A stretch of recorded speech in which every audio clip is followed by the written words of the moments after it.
Christophe. Très bien. Très beau sapin de Noël, on peut le souligner. Beau, hein. Magnifique. Très réussi. Je ne le mettrai pas chez moi, mais ici, ça va. Alors, 10 ans quand tu n'as pas vu dans cette émission, tu viens plus aux soirées. Si, je me remets à sortir, là. Ah, bah, c'est très bien. Ah, bah, on est content, alors. Alors, on aurait pu te mettre ça.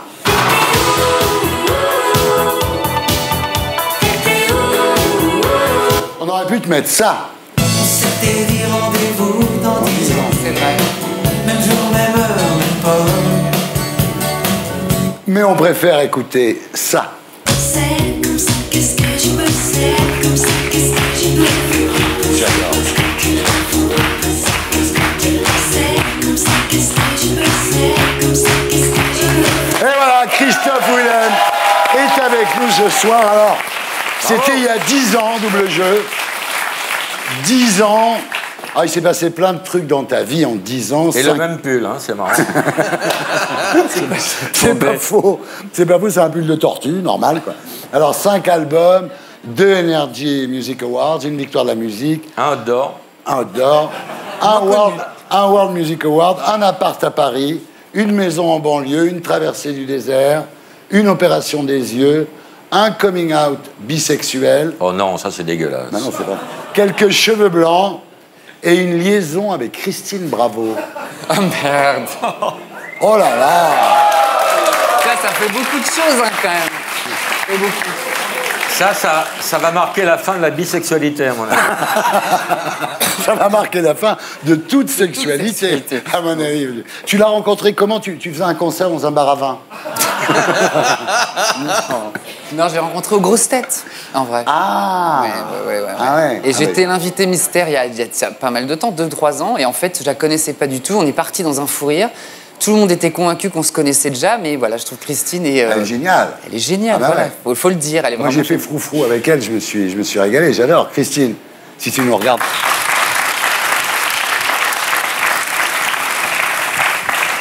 Pourquoi tu t'en vas? Parce que tu t'en fous. Non, je m'en fous pas. Mais si tu t'en fous. Alors ça, c'est avec Valérie Lemercier qui va nous rejoindre. Très belle chanson. Ce titre, hein. Sur le premier album, c'était un titre qui est moins connu, mais j'adore ce titre. Ouais, vraiment. c'est très très bien, franchement.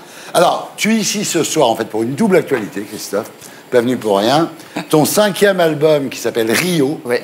Et un livre intitulé, tout simplement, Christophe Willem, aux éditions du Chêne. Le boulard. Alors, l'album, tu as eu l'idée à Rio.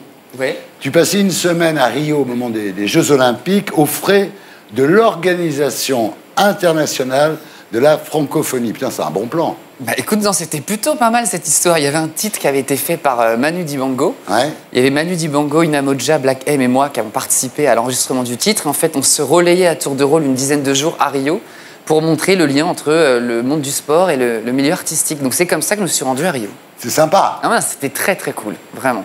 On sortait quand même de toute cette période assez sombre d'attentats, donc il y avait quand même un niveau un peu angoissant dès qu'il y avait un gros rassemblement comme ça avec beaucoup de nations dans le même endroit. Et donc j'y suis allé un peu en fait à reculons et arrivé là-bas. Souvent à Rio, hein. J'étais quoi? Comment j'attendais celle-là?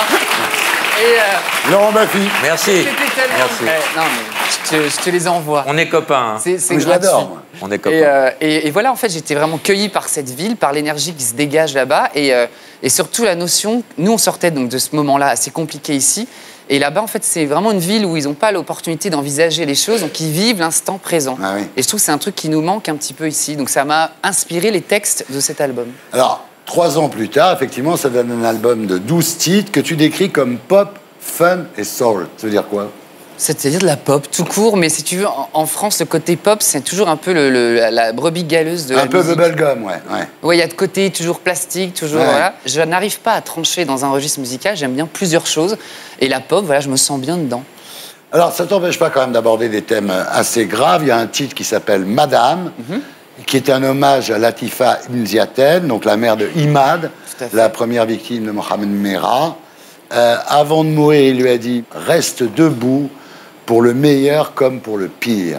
D'où l'idée de faire un morceau qui lui est consacré. Alors oui, je suis tombée un jour, je pense comme beaucoup d'entre nous, sur un reportage à la télé sur elle, et j'ai été bouleversée par le combat de cette femme, justement parce que c'est en en totale opposition à ce qu'on vit en ce moment. On est dans un repli identitaire, un repli religieux, et on voit cette femme qui, moi, symboliquement, est beaucoup plus que l'histoire de cette mère qui se bat pour défendre l'histoire de son fils. Pour moi, cette femme, c'est une femme marocaine, musulmane, voilée, qui aujourd'hui est pour moi l'emblème de ce qui me plaît dans la République, c'est-à-dire la laïcité et le vrai bien vivre ensemble. Et je trouve que ça dépasse le cadre de son histoire personnelle.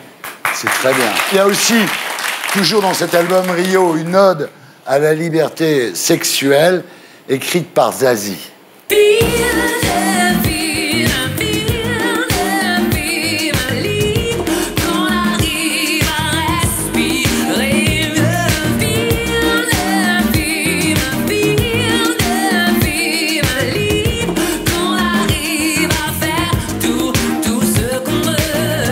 T'as une voix d'enfant. T'as une voix. Non, mais c'est vrai. Merci. Ah ouais, ça fait plaisir. Moi, je me souviens de la Nouvelle Star. Je te regardais tout le temps à cause de t'as une voix exceptionnelle. Merci beaucoup. Donc, tu as avoué ta bisexualité dans Têtu en 2015. Moi, je l'ai vu dans La Croix en 2016. Oui, ça doit être ça.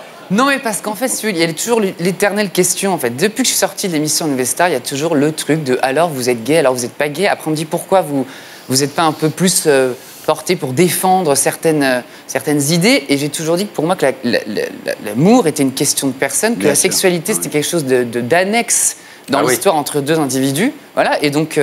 Après, on m'a demandé d'expliquer clairement. Bah, si vous ne comprenez pas, on va dire que bisexuel, c'est quelque chose qui est plus clair. Voilà. Mais j'ai toujours été fascinée par le besoin systématique de comprendre avec qui les gens couchent. Enfin, moi, c'est tellement un non-sujet. Et si tu veux, pourquoi j'ai jamais voulu défendre une sexualité plutôt qu'une autre? Parce que ça voudrait dire que tu défends quelque chose en opposition à une normalité. Ouais. Et pour moi, tout est normal. Mais en fait. ici, on ne te Donc, posera pas de questions. Non, c'est pas le genre de la maison. Ce qu'on peut dire, c'est que la bisexualité maximise les chances de pécho. Bah oui. Voilà.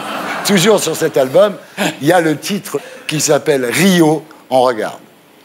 Si je dois courir à l'autre bout de Rio, traverser la ville, je le ferai s'il le faut. Ne me dis surtout pas qu'il est trop tard pour danser le slow. Revoir ton sourire, tes lèvres, le goût de ta peau. Voilà, Rio, le nouvel album de Christophe Willem. Franchement, c'est très bien. Merci. Merci. Alors, tu es en tournée donc, dans toute la France en 2018. Ouais, Voilà. tout à fait. Alors, tu as déclaré « Je suis plus heureux et serein dans ma vie aujourd'hui. J'ai peut-être moins de succès commercialement parlant, Beaucoup moins. mais les... mais les gens qui sont réceptifs à ma musique ne sont pas dans le culte de la personnalité. » Ici la voix. Oui. Thierry, vous vous trompez. La phrase « Je suis plus heureux et serein dans ma vie aujourd'hui » est une phrase de François Fillon. Ah, pardon. Oui, alors tu dis que les gens qui sont réceptifs ne sont pas dans le culte de la personnalité, mais paradoxalement, tu sors un livre appelé Christophe Willem. Alors, attends. Là, on est bien dans le culte de la personnalité, là. Non, faut réexpliquer. L'histoire du livre, donc c'est pas moi qui l'ai écrit, c'est Elodie Swego, qui est une critique musicale. Et en fait, ça fait très longtemps que les gens voulaient faire un livre sur moi, que j'ai toujours dit non. Parce que je trouve que raconter une biographie quand t'as 10-11 ans de carrière, c'est quand même assez ridicule. Ouais. Et en fait, Elodie a eu l'idée intéressante. Elle me dit, voilà, je trouve qu'à chaque album, t'as fait un style qui était différent. Des fois, les gens n'ont pas compris, les gens n'ont pas identifié exactement ce que tu voulais exprimer. Et en fait, à travers ce livre-là, on remonte les 5 albums et j'explique toutes les collaborations. Les gens avec qui j'ai bossé parlent énormément de mes choix artistiques. Et voilà, à travers ce livre-là... C'est pour comprendre vraiment Christophe Willem. Quoi. Musicalement, voilà. Qu'est-ce que je fais, oui. Qui je suis en tant qu'artiste. C'est publié aux éditions du Chêne. Dans ce livre, il y a des photos de toi, des interviews de toi, des confessions de toi, des anecdotes de toi. C'est tes parents qui ont eu l'idée du livre, non? Je te jure que non. Mais il n'y a pas de truc sexuel, je veux dire. Tu veux dire, je ne parle pas de mon histoire avec Laurent, par exemple? Non, par exemple. Non. Et pourtant, vous voyez aux grosses têtes, non? Oh, oui. Pas que aux grosses têtes. Ah bon? On s'est déjà pris des murges. Ah ouais? Tu te bourres la gueule avec lui? Dans un premier temps. Ah, mais t'as raison.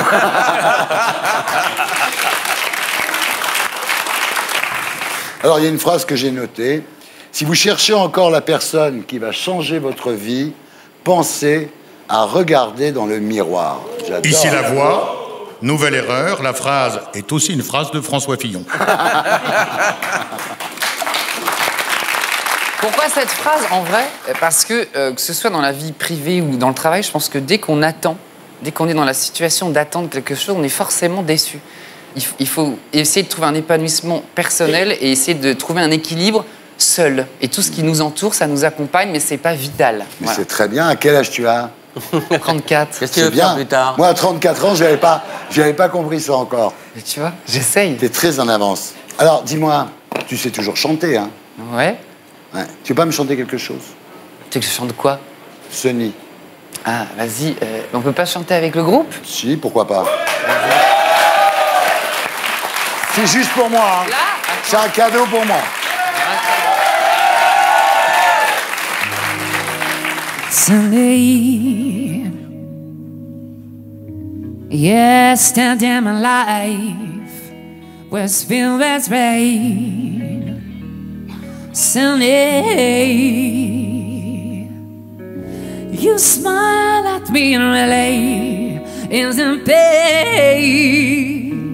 The dark days are gone and the bright as I hear my sunny one shine. So sincere, Sunday one so true. I love you, Sunday. Thank you for the sunshine bouquet. Oh, Sunday. Thank you for the glow that blew my way. You gifted me your all and all. Now I feel different all. Sunday one so true. I love you. Bravo!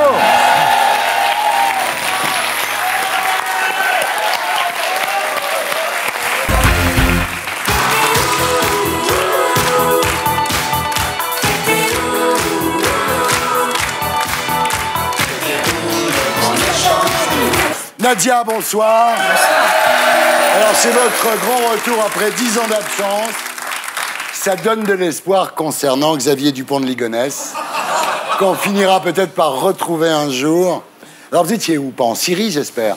Non, j'étais en tant que telle, ouais, médiatiquement, j'ai pris du recul, mais, Ah ouais, vraiment, mais sur scène, j'étais là, Ouais. avec le public, j'étais là. Ouais. Quand tu as la chance d'avoir un univers musical et des chansons, un répertoire, il n'y a pas qu'en France que j'ai pu chanter, il y a à l'étranger aussi. Et puis aussi, ce qui était une disparition pour vous, c'est un retour pour ma famille et mes proches, et Ah ben mon voilà, fils. voilà. Ouais. Là, en ce moment, Gérard Lenormand, il voit bien sa famille. Hein. J'aurais sorti déjà 2 albums si j'avais Ouais. dû me contenter et de rentrer dans le système des maisons de disques et d'avoir peur de plus être reconnu. Sauf que moi, ce métier, je le fais pas pour être connue, je l'ai toujours. Tu sais que je suis une ancienne sportive, Ouais. donc si tu veux, je viens quand j'ai un truc, quand il y a un truc qui m'habite. En revanche. Là, si t'aurais pu me recevoir peut-être 2-3 fois, parce qu'on m'a tu l'as proposé pas fait. 2 contrats de maison de disques, on m'a proposé des contrats de cover. Moi, c'est pas la vision que je me fais d'être D'accord, artiste. voilà. Moi, je sais pas faire ça. J'ai besoin d'incarner ce que En je tous fais, les cas, ce que je dis. je vais te dire un truc, ça me fait super plaisir Ben, moi aussi. de te voir, Et- parce que et à l'époque, tout le monde en parle. Ouais. Tu étais là 1 semaine sur 2, donc je Ouais. suis très content Ouais. de te voir. Ouais. Pour ceux qui ne connaissent pas Nadia, on écoute. Et c'est parti pour le show. Et c'est parti, le stade est chaud. Et c'est parti, je vois sur ce fleuve. Et c'est parti pour le show. Et parle-moi de tes rêves, parle-moi de tes droits, parle-moi de ce père, de ton besoin, parle-moi de tes comme un rock, ensemble comme un rock, tous unis comme un rock.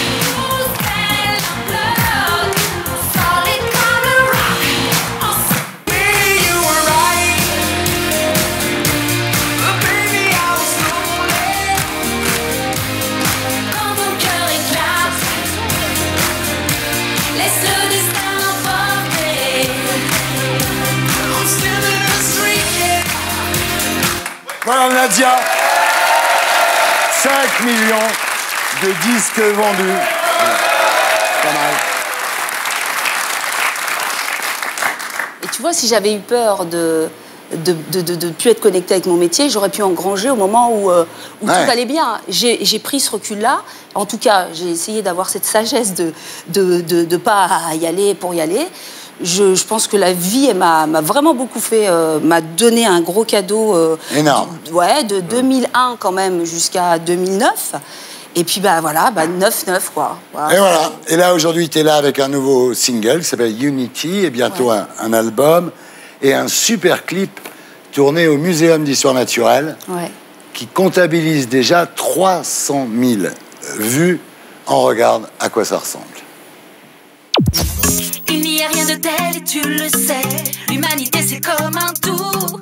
Et si l'on venait voir d'un peu plus près pour être au rendez-vous. U-N-I-T-Y, unité, marquer sa volonté, unité. Your love and unity.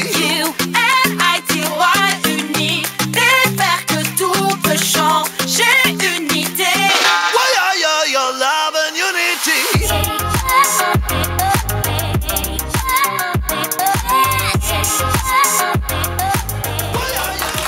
Voilà Nadia. Alors, faut reconnaître que c'est bien et qu'il n'y a pas beaucoup de gonzesses en France qui font ça. Tiens, pendant 10 ans, il n'y avait personne qui le faisait, quoi. En tout cas, comme je te dis, j'ai la chance d'avoir un univers musical. Ouais. Je suis au service de la musique et effectivement, on essaie de rester contemporain, d'être dans l'air du temps. C'est bon. Et puis essayer d'y mettre du sens dans la forme. Oui, il y a du sens parce que Unity, c'est un message de paix, de tolérance que tu veux faire passer, un message qui t'a été inculqué dès l'enfance. Dès l'enfance. Nadia, tu es née le 19 juin 1973 à Tours, sous le nom de Nadia Zighem. Alors, ton père, Mohamed, était ouvrier, ta mère, Yamina, était nourrice. Ils sont tous deux originaires de la région de Mostaganem, près d'Oran. Ouais. Est-ce que tu y retournes pour les vacances? J'y retourne, j'y suis allée aussi pour chanter et je profite de ces moments-là pour profiter des choses simples. Ouais. Simples. C'est comment là-bas? C'est merveilleux. Tu irais habiter là-bas? J'aurais peut-être une petite maison là-bas, mais la France, c'est mon pays. Ah oui. Oui, bien sûr. Ouais. Mais on est, tu sais que l'être humain est complexe, et de par ma culture algérienne que j'adore, parce que j'ai été éduquée comme ça, et en même temps, j'ai été éduquée à la française. Dans une école catholique? Ouais, j'adore. Je l'aime trop pour ça. Et c'était l'émir Abdelkader qui disait nous sommes les ennemis de ceux qu'on ne connaît pas. Et j'ai été éduquée comme ça, moi, par mes parents, et j'ai cette ténacité, cette force. Alors, justement, ta mère était orpheline. Ouais. Elle avait une foi extraordinaire. Qu'elle a toujours. Et tu dis, le voile qu'on ne voit pas sur ma tête, je l'ai à l'intérieur de moi, on me l'a transmis par héritage. Alors le sujet de la semaine, c'est une fille avec un voile sur un plateau de télévision en France. Ouais. Est-ce que ça te choque ou pas? Non, ça me choque pas, parce qu'en fait, ce qui se passe, c'est qu'on est tous des résilients en soi. On porte tous l'histoire de nos ancêtres et de nos parents. En l'occurrence, moi, dans ma culture orientale, on porte évidemment les stigmates de nos grands-mères, de nos tantes, de nos arrière-arrière-grand-mères. Et elles ont vécu, tu sais, les femmes du Sud, elles n'ont pas la liberté, on leur a pas appris ce que c'était à la naissance. Contrairement à celles du Nord, où elles sont un peu plus tranquilles. Ouais. Donc, ils ne sont pas en lutte comme ça. Et je dis souvent que, oui, ce voile, il peut être à l'intérieur. Moi, maman, elle le porte, mais c'est, je dirais... moi, j'ai toujours adoré la voir, puisque sa meilleure amie, Madame Richard, quand elle venait nous chercher à l'école, elle portait le même... Tu sais, Ma grand-mère avait un fichu, bien sûr. C'était chouette, et il n'y avait pas de... À l'époque, ça posait pas de problème. Pas de problème. Non. Ma grand-mère n'a jamais eu de problème pour son fichu. Alors, Ici la voix. Oui. Thierry, les téléspectateurs se plaignent de la trop grande densité de cette émission. Ils demandent s'il y aura des moments un petit peu creux par la suite pour se reposer. Alors, à 16 ans, tu te mets au sport et études, donc spécialité athlétisme. Et en 1989, tu es championne de France du 800 mètres. Oui. En même temps, attends. Quand on est né à Tours, je comprends qu'on ait envie de courir loin et vite. Mais ça, j'ai toujours senti petite. Hein, Et puis un jour, miracle. Tu chantes. On a tous quelque chose en nous de Tennessee en t'accompagnant au piano. Et la prof de chant te dit arrêtez le piano, tu continues a cappella. Ouais. Et elle te dit vous êtes une chanteuse, Nadia. Oui, c'est ça. Elle dit je te mets une note, je vais te noter, je te mets 19 parce que c'est excellent. Voilà, c'est voilà. ça qu'elle met. Moi, j'ai eu la même expérience avec ma prof de musique, mais elle m'a dit arrêtez tout. Et là, évidemment, mesdames, messieurs, Nadia est repérée par Graines de Star, excellente émission sur M6. Excellente Et émission. tu vas gagner 3 fois. On regarde à quoi ça ressemble. On est trop faible pour s'entretuer. On est trop seul pour se détester. On est trop mal pour s'en rajouter. On est trop rien pour se déchirer. Alors, France, tu les connais, tu les as aidés tout à l'heure, tu les as conseillés, regarde. Ils sont tous les 3 dans la coulisse. Thierry Baumann qui remet son titre en jeu. Pascal Laforge ou Nadia, que dit la cigale ici? Nadia! Nadia, grande chanteuse ce soir! Est-ce que la cigale est satisfaite? Bravo Nadia.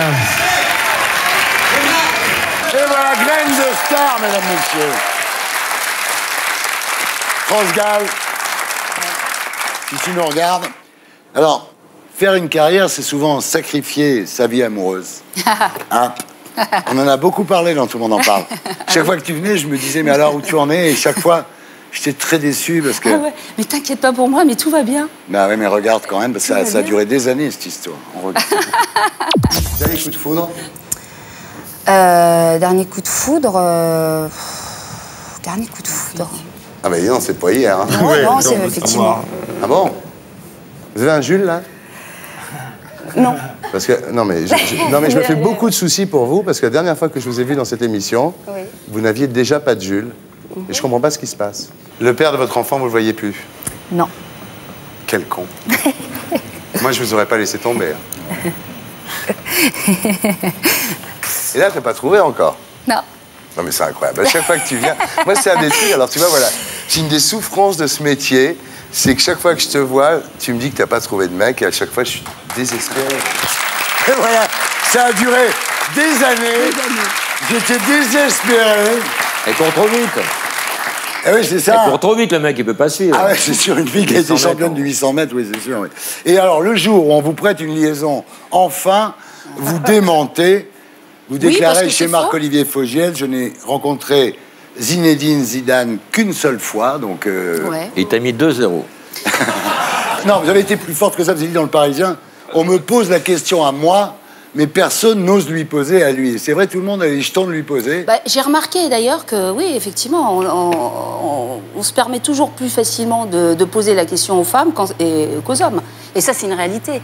La preuve, c'est que vous me la reposez encore aujourd'hui. Je sais pas, ça fait 10 ans, 11 ans, 12 ans, je sais plus. Il y a toujours un doute, hein, quand même. Hein. Bah, écoute, dans l'esprit du public, je veux dire. Ouais, mais bon, je sais pas, en tout cas... Et là, il t'a pas sélectionné, là, ces derniers temps? Je sais pas, pose-lui la question ou appelle-le, je voilà, sais pas. Appelle-le. Voilà, on saura jamais, en fait. C'est non. D'accord. Parce que lui, il dit oui. Ici, la voix, Nadia, je viens d'avoir Zinedine Zidane au téléphone. Il dit « Je m'ai bien régalé ». C'est pas gentil. Je sais pas où tu es, la voix, mais faut pas que tu sois en face de moi, en tout cas. Eh ben voilà, tu vois. Nadia, tu te souviens de la chanson que je t'ai conseillé de chanter à Graines de Star? N'avoue jamais. Ouais, j'y ai pensé hier et j'ai dit... Tu aimes la faire? Ouais. Ça me fait plaisir. Merci.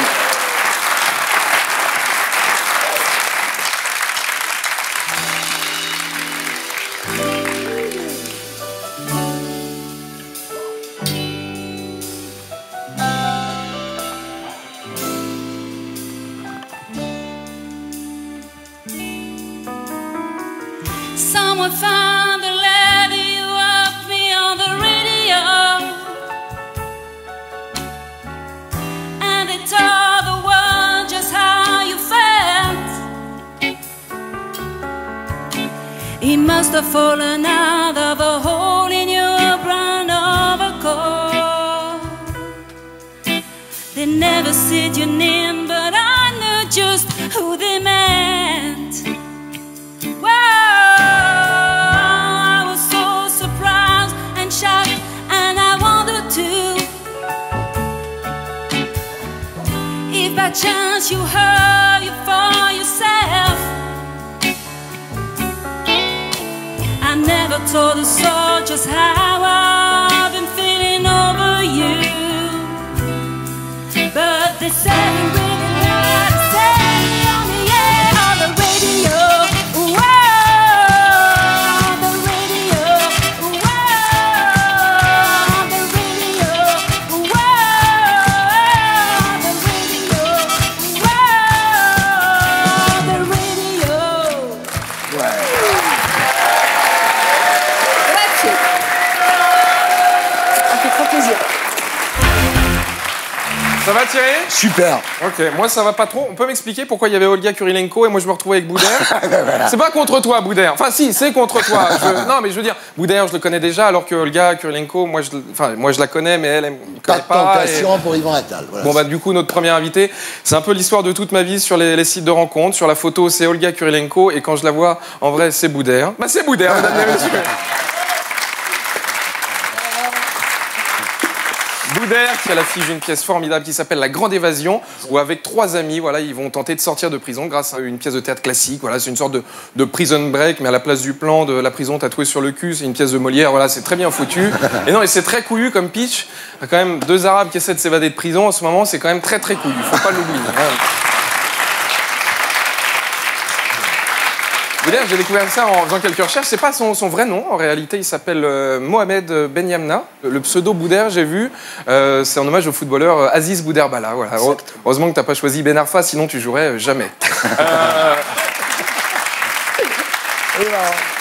Thierry, notre prochaine invitée, elle a eu plusieurs vies professionnelles. Voilà, docteur en pharmacie, femme politique, animatrice radio, télé. Finalement, c'est un peu comme une Barbie. Alors avec des crocs, certes, mais une Barbie quand même. C'est Roselyne Bachelot. Quelle carrière! Quelle carrière! 12 000 vies, c'est quoi le prochain virage? Je sais pas, le Cirque du Soleil, peut-être jury dans The Voice. Bah, de toute façon, vous êtes fan d'opéra, donc comme Guy Carlier, sauf que lui, c'est les gâteaux. Mais voilà, c'est pas... Puis, maintenant, elle fait partie des pensionnaires des grosses têtes sur RTL. Alors, qu'est-ce que ça change entre les grosses têtes et le gouvernement Fillon? Bon, ça, à part que les vannes de Jean-Jacques Pironi sont moins racistes que celles de Brice Hortefeux, mais sinon, c'est formidable. Et d'ailleurs, Roselyne, vous étiez où le 16 mars dernier? Le 16 mars. À l'Opéra Bastille. À la scène musicale, ça vous dit quelque chose? Ah oui, oui, tout à fait. Ce qui est fou, c'est que j'étais derrière Roselyne Bachelot. C'était le concert de Michel Sardou. Voilà, exactement. Roselyne, qu'est-ce que vous faites en attendant que le concert démarre? Qu'est-ce que je fais? Mais... Alors, ce qui est extraordinaire, c'est qu'en plus, le hasard veut qu'elle avait la même veste ce soir-là. Regardez si on a la petite photo. Elle prend son iPad et elle joue au Scrabble. Voilà, c'est une... Non.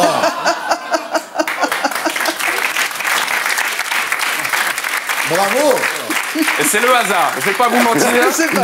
Il faut qu'ils te mettent sur les fichiers, toi. Ah non, mais c'est incroyable. Je vais vous dire la vérité, ce qui s'est passé, c'est que j'ai vu cette dame jouer au Scrabble, j'ai trouvé ça marrant, je l'ai pris en photo, et c'est en regardant la photo, j'ai fait merde, c'est Roselyne Bachelot. Je ne savais même pas à la base. En tout cas, bravo Roselyne. Allez, c'est fou. Je suis fliqué jusqu'à mes sorties. Non, non, non, j'ai été gentil. En vrai, j'ai mis une photo de Scrabble. C'était un site de boules, mais ça, voilà, il n'y avait pas de... Tiens, le prochain invité, il a évoqué dans une interview la difficulté d'être souvent présenté comme le compagnon de Charlotte Gainsbourg. Alors, je vais vous donner le numéro d'Anne Niva, vous pourrez vous parler ensemble. Ouais. C'est Yvan Attal, mesdames et messieurs. Yvan, qui a cartonné au cinéma avec Le Brio, voilà, il y avait Daniel Auteuil, il y avait Camélia Jordana. Et là, en ce moment, il est au théâtre dans le fils de Florian Zeller. Vous incarnez avec une belle sincérité, voilà, ce papa dépassé, prêt à tout pour aider son fils, soucieux d'éviter de reproduire les erreurs de son propre père. Voilà, donc, si Marine Le Pen voit la pièce, c'est sûr, elle va chialer. Ça, c'est... Pour finir, ils ont fait toute la promo à deux, en famille. Donc autant vous dire que la prochaine fois qu'ils se revoient, c'est pas avant Noël prochain, c'est Cécile et Bernard Pivot, s'il vous plaît. Alors, Cécile et Bernard Pivot, est-ce que j'ai le droit de dire que vous êtes père et fille ou fille et père? Vous me dites, parce que Cécile, vous êtes auteur et journaliste, voilà, parce que des fois, il y a des crétins qui peuvent uniquement présenter les gens comme la fille de Bernard Pivot, et ça, je m'y refuse personnellement. Ceux qui font ça, je trouve que c'est des connards, voilà. Puis voilà, Bernard Pivot, qui incarne la culture, la langue française, l'orthographe, l'intelligence. En gros, si un jour vous faites rendez-vous en terre inconnue, on vous enverra sur Énergie 12, et puis c'est surtout les dictées qu'on marquait. Les dictées de Bernard Pivot, c'était mythique. Vous savez quoi, Bernard? Je vais vous faire une dictée. C'est maintenant. Ah non. Merci. Hop, un petit stylo. Tout le monde va jouer, il n'y a pas de souci. Vous voulez pas jouer, Non, mais Yvan? je peux pas tenir Ah, un vous stylo. pouvez pas écrire. Roselyne, vous voulez jouer ou pas? Boudère. Pardon. Je vais écrire en arabe. Alors, Allez. c'est une Putain, le dictée. cahier, c'est un souvenir terrible. Alors, Bernard, vous êtes prêt ou pas? Oui, vas-y. Je sous-signe, Bernard Pivot déclare sur l'honneur léguer tous mes biens à Tom Villa. Et c'est la dictée que Laetitia a faite à Johnny. Non, on va faire une vraie dictée. Ah bon? La dictée est tirée d'un texte classique du XXIe siècle, qui est le siècle des Lumières, basse consommation. Voici un texte du rappeur Niska, tiré de son pamphlet Réseau. Vous êtes prêts? Oui. Posez, virgule, je suis sous Jack dans mon bendo. Posez, je suis sous Jack dans mon bendo. C'est quoi dans mon bingo? Bendo, vous n'avez pas de vocabulaire, Bernard, ça c'est le... Dans mon bendo. Dans mon bendo. Posé, je suis sous Jack. Dans mon bendo. Dans mon bendo. À la ligne Pouloulou. Quoi? Pouloulou. Pouloulou. Pouloulou. Voilà. C'est bon ou pas? Tu l'as? Ouais. Ah, c'est pas mal. Ouais, Pouloulou. Ouloulou ou Pouloulou. Pouloulou. La suite. Je fais repérage de femmes sur les réseaux. Ah, je fais repérage. Je fais. Je fais repérage de femmes sur les réseaux. Pouloulou.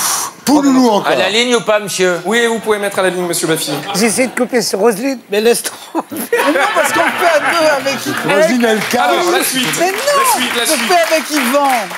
J'ai vu ces Lolo.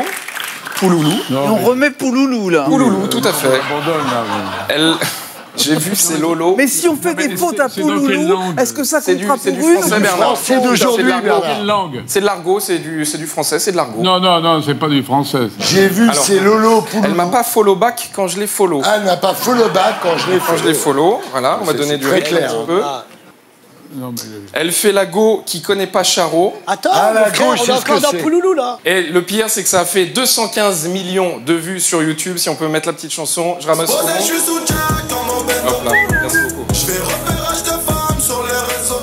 Alors, hop là, je ramasse tout, là. Pouloulou. Pouloulou. Elle fait la go qui connaît pas Charo. Bon, on va... Bernard qui a arrêté rapidement la... Donc, Non, mais essayez de traduire, mais je voudrais comprendre ce que vous avez... Ah, bah c'est très facile. Donc, je suis sous Jack dans mon bendo, ça veut dire... Je suis sous alcool dans Voilà, le quartier. exactement. Sous Jack. Oui, Jack Daniel. Jack Daniels. Ah, et Pouloulou. Bendo. Et Bendo. Bendo, c'est le quartier. Voilà. C'est là où tu grandis. Je fais repérage de femmes sur les réseaux, donc ça veut dire que c'est un pervers. J'ai vu ses lolos, donc j'ai vu ses seins. Elle m'a pas follow back quand je l'ai follow, donc Elle ça veut m'a dire que je l'ai pas suivi quand je suivi. l'ai suivi. Exactement, voilà. Elle fait la go qui connaît pas Charo. Go, c'est la fille Voilà. de Charo. Charo, c'est lui. Ah, d'accord. Non. Non. Je sens qu'il va pas me succéder à la télévision pour la Non. dictée. Hein. Et qui peut vous succéder, de toute façon?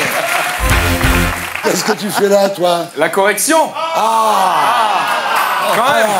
Alors, le premier élève de la classe, Thierry, d'après vous? C'est moi. Non, c'est pas vous. Alors, regardez, on a tout. Laurent, 9,5 sur 10. Putain. Voilà. Pouloulou. Il sait écrire Pouloulou. Il sait très bien écrire Pouloulou. Le deuxième, c'est Roselyne. Bravo. 8 sur 10. Roselyne. Voilà, il y a eu un petit poil sur Beau et Charo, mais c'est pas grave. 8 sur 10. Le troisième, c'est vous, Thierry. Bravo. 7 sur 10. Posé. Ah ouais, posé. Ah ouais, putain, il est grave. Posé. Et l'autre, vous aviez compris fan, sûrement. Et c'était femme. D'accord. Et la troisième, c'était Charo, il n'y a pas de W. Ah oui. Quatrième de la classe, c'est Boudère. Je suis très inquiet pour Bernard Pivot. Alors, Boudère, 5 sur 10. On va pas rentrer dans le détail parce que je suis sympa. Yvan a été en plus dispensé. Cécile, vous êtes 5e, avec 4 sur 10. Voilà. Oh, putain. Alors, parce que vous avez oublié une phrase, Cécile. Vous n'avez pas écrit la phrase « Elle fait la go qui connaît pas Charo ». Quelle bande d'escrocs, les pivots. Et Les littéraires de mes couilles, ils savent même pas faire un Attends, dictée. excuse-moi. Quelle Moi, escroquerie. j'ai fait un concours entre Jean d'Ormesson et Jamel. C'est Jamel qui avait gagné, là, tout le monde en parle. Oui, parce qu'il a fait de droite à gauche. Oui. Alors là, j'ai peur du résultat. bah, je crois que malheureusement, le dernier de la classe, c'est Bernard, parce qu'il a pas, voilà, il a... Bah, arrête. Il y avait une seule phrase en français, c'est celle que j'ai écrite. J'ai mis 3 sur 10 parce que je suis sympathique, mais... On va quand même lui raser les sourcils. Il y a une seule phrase en français, là. Vous avez marqué, ne lâchez pas. Mais oui, évidemment. Évidemment. Comme à l'école. Allez. Merci beaucoup, merci. Bravo, Tom. Et on passe à notre grand invité d'honneur de la semaine.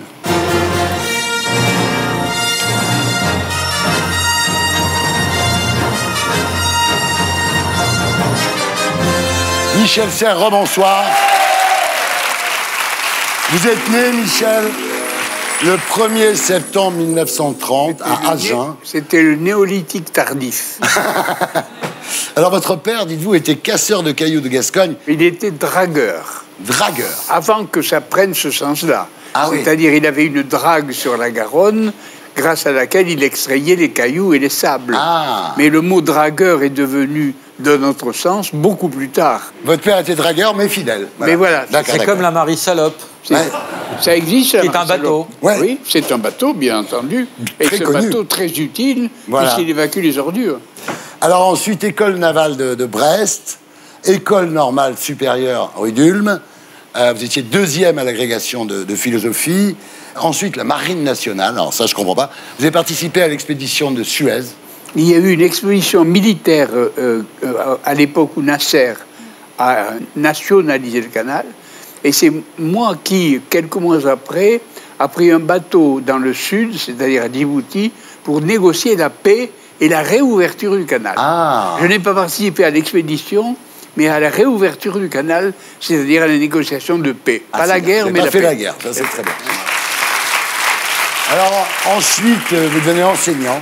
Vous fréquentez Michel Foucault. Mais à ce moment-là, vous voyez déjà l'importance que va prendre la communication par rapport à la production. Et vous n'êtes pas du tout en phase avec l'époque, qui est encore imprégnée de marxisme, de structuralisme. Et vous faites jeter. Oui, c'est-à-dire le problème, c'est que le dieu qui gouvernait le monde, c'était Prométhée, c'est-à-dire le dieu du feu, c'est-à-dire le dieu de la révolution industrielle. Et puis il se profilait à l'horizon une nouvelle révolution que j'ai vue à cette époque-là. C'était la révolution qui est devenue celle de l'informatique et qui était une révolution portant non pas sur le matériel, comme la révolution industrielle, mais qui portait sur les messages, c'est-à-dire sur l'immatériel. Hermès. C'est ça, c'est Hermès. Le dieu des boutons. Le dieu des foulards. Ah, c'est Herpès, pardon, je crois. Oui. Alors, à ce moment-là, vous partez, vous allez enseigner à la prestigieuse université de Stanford aux États-Unis. Oui, exact. Pendant 40 ans, quoi. Vous allez rester jusqu'en 2013 à 37 ans Stanford. exactement, oui. Ouais. Et c'est là où, si vous voulez, c'est l'université majeure de la Silicon Valley. Ouais. Donc j'ai vécu dans la Silicon Valley une quarantaine d'années et j'ai vu à peu près naître toutes les grandes entreprises. Et d'ailleurs, un certain nombre de mes élèves ont fondé des entreprises de ce genre. Alors, vous êtes philosophe, vous êtes écrivain, vous avez publié une 60aine d'essais. L'avant-dernier s'appelle Petite Poussette. Il a été vendu à 250 000 exemplaires. Et le dernier s'appelle C'était mieux avant. C'était mieux avant. Voilà, c'est le 3e livre le mieux vendu en 2017, puisqu'il a vendu déjà plus de 100 000 exemplaires. Alors, vous expliquez en gros qu'après l'écriture et l'imprimerie, nous vivons une 3e révolution et que tout va changer. Qui va-t-on décapiter, Michel?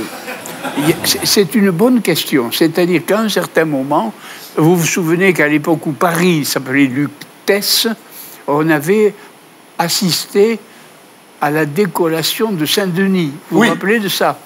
Lorsque vous allumez le matin votre ordinateur devant vous, n'oubliez pas que c'est votre tête, que vous appelez Saint-Denis. C'est-à-dire que dans l'ordinateur, il y a de la raison, des moteurs de recherche, des images, c'est-à-dire l'imagination, et une infinie mémoire. C'est vrai. Et par conséquent, c'est votre tête. Alors, la question est de savoir ce qui reste sur une tête décollée. Bien, très bien. Rien n'est qu'une philosophie, être accepté comme je suis. Malgré tout ce qu'on me dit, je reste point levé. Alors Michel, c'était mieux avant. Aux éditions du Pommier, c'est la suite de Petite Poussette. Évidemment, c'est une formule ironique oui. pour démontrer le contraire. Alors, face au déclinisme de Michel Onfray, d'Éric Zemmour, de Finkielkraut, vous apportez un message d'espoir aux jeunes générations. C'est pas commun. Mais c'est-à-dire, quand je dis c'était mieux avant, ça tombe bien, avant j'y étais. Oui. Et avant, on était gouverné par Franco, Mussolini, Hitler, Staline, Mao Tse-tung, rien que des braves gens. Oui. Ces braves gens-là ont fait une guerre qui a fait 45 millions de morts à peu près, sans compter évidemment la Shoah, le Goulag, etc. Et actuellement, on parle d'un monde violent, d'un monde plein d'attentats, etc. Mais il n'y a pas photo, au point de vue du nombre de morts, vous voyez. Il y a peut-être un truc qui était mieux avant, quand même, regardez. Question mode. Vous préférez la photo de gauche ou la photo de droite, Michel? Écoutez, je suis un hétérosexuel militant. Oui. Et par conséquent... Alors, dans votre livre, vous parlez effectivement des guerres, vous venez d'en parler, des maladies. Oui. C'est vrai qu'avant, il y avait des maladies terribles, que depuis l'invention de la pénicilline... C'est très simple. J'ai eu une tante qui, dans les années 52 ou 3, est morte d'une méningite. Oui. Et un mois après, je rencontre le médecin qui l'avait secouru à son agonie dans la rue.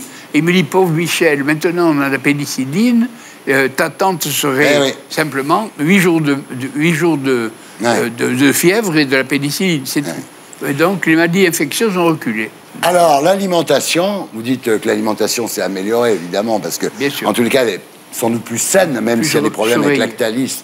C'est quand même plus sain. Le sexe, le sexe a beaucoup changé. Savez-vous qu'à mon époque, si vous voulez, les femmes n'avaient pas le droit de vote, premièrement, et deuxièmement, n'étaient pas députées, donc, et d'autre part, avaient besoin de l'autorisation du mari pour signer un chèque à la banque. Oui, c'était le bon conséquent, ça a changé. Elle était mineure, donc. La majorité des femmes a été accueillie à ce moment-là. Vous dites, nous vivons une période exceptionnelle, voire paradisiaque de l'histoire. Oui. Et nous n'en avons pas conscience. C'est vrai qu'en France, on a plus tendance à dire c'est pas mal que c'est bien, quoi. Oui, c'est un pays comme ça. C'est la culture de la litote, c'est normal. Oui. Mais je ne sais pas, Rodrigue Diachimène, va, je ne te hais point. Oui. Ça veut dire je t'aime à la folie. Il dit je te hais point. Oui, c'est très voilà. juste. Cette culture fondée sur la critique, ça date de Voltaire. Et c'est vrai que le Candide, par définition, c'est l'imbécile, quoi. Oui, Voltaire, grâce à Candide, jette l'opprobre et le ridicule sur toute personne qui paraît optimiste. Ouais. Par conséquent, comme je parais optimiste, je parais un imbécile. Ouais. Je veux bien, d'ailleurs, pourquoi pas. Mais quand même, le pessimisme, ne sert à rien, et l'optimisme sert aux jeunes générations. Et puis d'autre part, ceux qui disent c'était mieux avant, disent j'étais parfaitement satisfait du monde que j'ai reçu, que je n'ai pas fait. Mais je ne suis parfaitement pas satisfait par le monde que j'ai construit. Oui. Eh bien, bravo. Bravo. Alors, mais... Ici la voix. Ouais. Thierry, les chiffres viennent de tomber. Le QI de Michel Serres est supérieur à la somme des QI présents sur le plateau, moi y compris. Vous connaissez votre QI? Le QI n'est pas une bonne définition, je crois. Ah bon? Non, la bonne définition, c'est le QE. C'est-à-dire? Le quotient érotique. Ah, ben voilà. Michel, je vous laisse la philosophie, ne me piquez pas les blagues de cul. Alors, ce que vous dites, en fait, c'est vrai, les Français sont jamais contents, mais si les Français arrêtent de se plaindre, quel plaisir va-t-il leur rester? Parce que c'est un sport national, quand même, Michel, oui, non? il y a le plaisir d'amour, le plaisir de la table, etc. Ce n'est pas rien, parce que, justement, nous étions devenus champions toutes catégories dans ces matières-là. Oui. Et bien, alors, continuons. Alors, est-ce que vous pensez que c'était mieux avant, Aurore? Moi, je pense que c'est bien de vivre dans un monde avec Michel Serres, surtout. Oui. C'est ma petite fille. Michel est en train de la serrer, t'as vu? Mon père était dragueur. Michel, est-ce que fondamentalement, l'écologie et le capitalisme ne sont pas antinomiques? Parce que le capitalisme n'a pas de fin. Ce qu'il faut, c'est l'enrichissement des gens. Bon. L'écologie, ça serait accepter une certaine décroissance, de vivre en dépensant moins d'énergie, etc. Est-ce que c'est pas antinomique? Non, non, c'est pas le plus et le moins, c'est l'autre. C'est-à-dire, chaque fois qu'on passe de l'autre côté de la culture, ce n'est pas ni plus ni moins, comme le disait le progrès autrefois. C'est une sorte de cassure qui fait qu'on invente autre chose. Alors, Michel, vous êtes vraiment le symbole du terrien, quoi. Comment êtes-vous devenu un terrien? Oui, le 17 septembre 1989, j'ai eu la chance et le malheur de subir ou d'être là au moment du grand tremblement de terre de San Francisco de 7,2 sur l'échelle de Richter. Le Big One. C'était extraordinaire. C'était une expérience à la fois tragique, mais enthousiasmante, parce qu'on était là, enfin, sur un événement rarissime. Et la plupart des gens ne savent pas qu'un tremblement de terre, ça peut durer plusieurs semaines. Pourquoi? Parce qu'il y a un choc initial et ensuite des répliques. Alors évidemment, ces répliques peuvent être aussi fortes que l'autre, mais en général sont plus faibles, 4, 5, 6, 6, 5, 5, 5, etc. Et peu à peu, on s'accoutume à ces répliques. Et nous devenons nous-mêmes, avec le corps, d'assez bons sismographes. Et tout d'un coup, il y a un tremblement de terre, on dit, tiens, c'est du 4-7.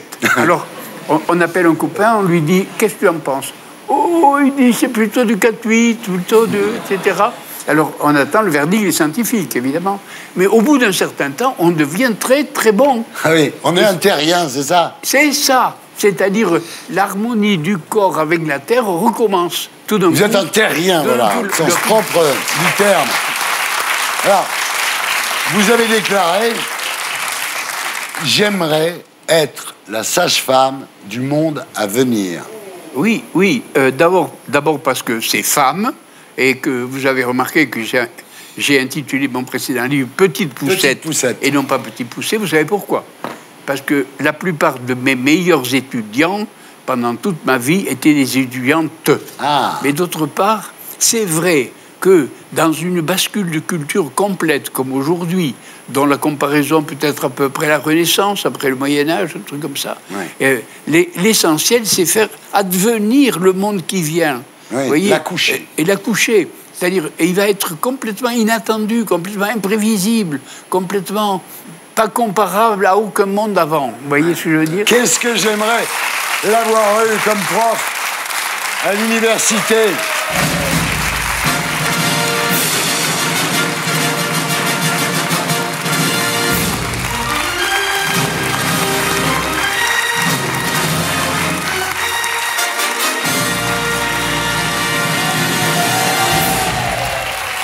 Ça fait du bien, hein.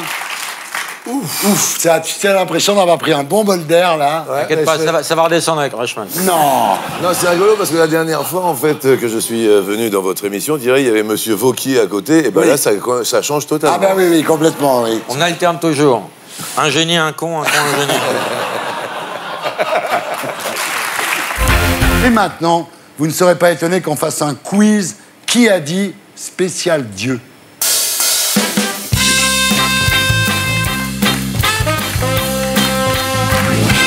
Je vais donner des phrases, vous allez me dire qui les a écrites. Dieu est mort, Marx est mort, et moi-même... Woody Allen. Je ne me sens pas très bien. Woody Allen, Ramzi Bedia. Un collab sur Woody Allen. Dieu existe-t-elle? Christine Angot. C'est sur... indice, c'est sur France 2. Léa Salamé. Non, c'est un mec qui est génial. Sur France 2. Comment veux-tu qu'on trouve? Un mec qui... Ouais, c'est génial. Sébastien? Bah oui, voilà l'indice.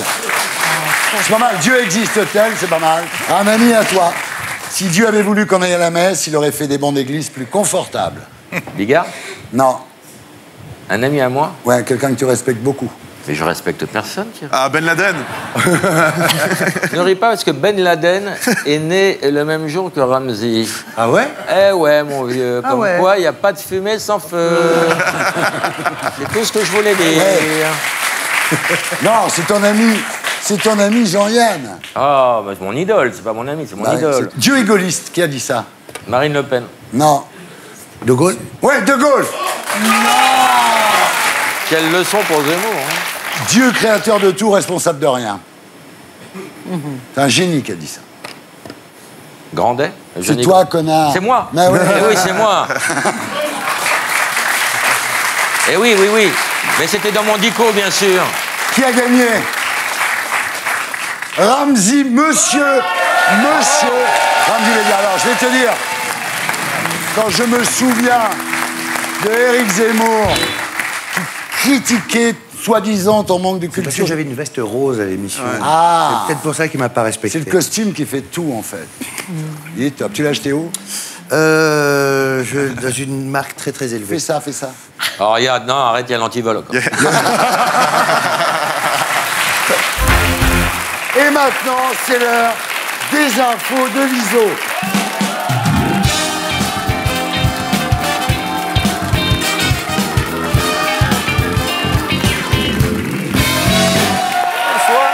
Bonsoir. Chérie. Oh là là, quelle semaine, dur. La même semaine en plus, on apprend que Franck Michael et Marc Lévy sont toujours vivants. C'est waouh. Et bon, évidemment, de grosses pertes. Tout d'abord, Jean d'Ormesson. Depuis sa mort sur Facebook, les internautes postent plus de citations de lui que de Paulo Coelho. C'est dire l'impact du bonhomme. Et je vous propose mon top 3. 3. En décembre 2000, il dit « Tout le bonheur du monde est dans l'inattendu ». Voilà ce qu'aurait fait un excellent slogan pour la SNCF. En 2, novembre 2014, il dit « J'ai peur de mourir pendant son quinquennat. La pensée que Hollande puisse me rendre hommage me terrifie. » Et ce sont des petites motivations comme ça, mais voilà, ça tient en vie. Et il a donc attendu que la droite revienne au pouvoir pour nous quitter. Bien joué, Jean d'O. Et la dernière, décembre 2017, Jean d'Ormesson déclare « Immortel mon cul ». Ah ouais, elle est moins connue, mais pas complètement connue.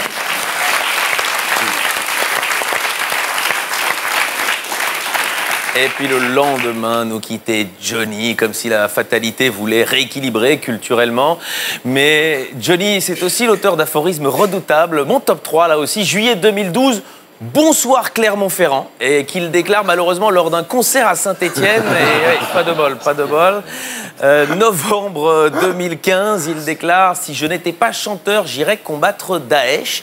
Et vu ses connaissances en géographie, on l'aurait sans doute retrouvé au Pérou, au Vietnam ou à Limoges. Et la dernière, parlant de sa consommation de drogue, dans lui, en 2014, Johnny déclare « Avec tout ce que j'ai pris, j'aurais pu baiser un tronc d'arbre ». Et ouais.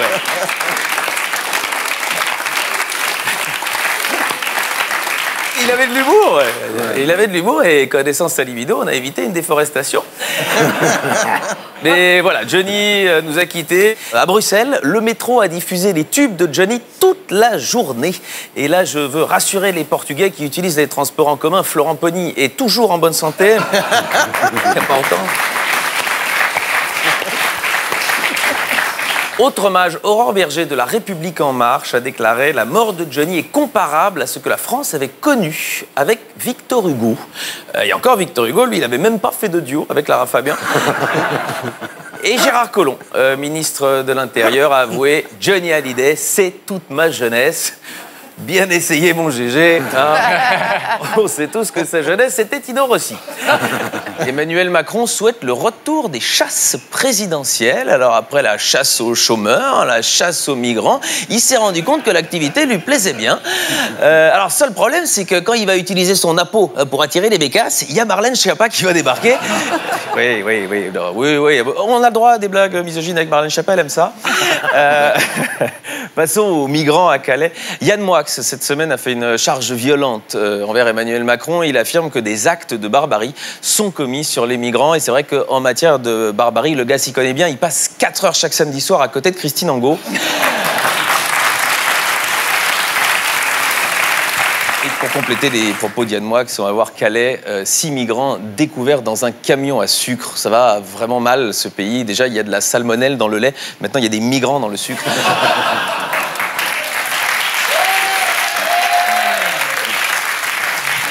Politique internationale. un diacre soupçonné d'être un des pires tueurs en série de Belgique. Il aurait abrégé les souffrances d'une dizaine de personnes en fin de vie. Alors évidemment, c'est choquant. Vous imaginez comme ça un homme d'église qui s'intéresse aux vieux, c'est choquant. Je vous laisse le temps,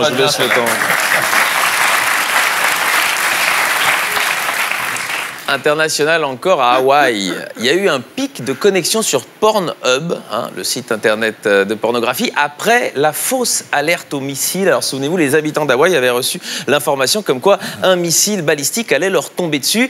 Et qu'est-ce qu'ils se sont dit? Ils se sont dit, tiens, j'aimerais bien, avant de mourir, savoir si vraiment, au final, le plombier a eu le courage de réparer la fuite d'eau après avoir violemment débouché la charmante MILF. Et voilà, ils l'ont su, j'espère.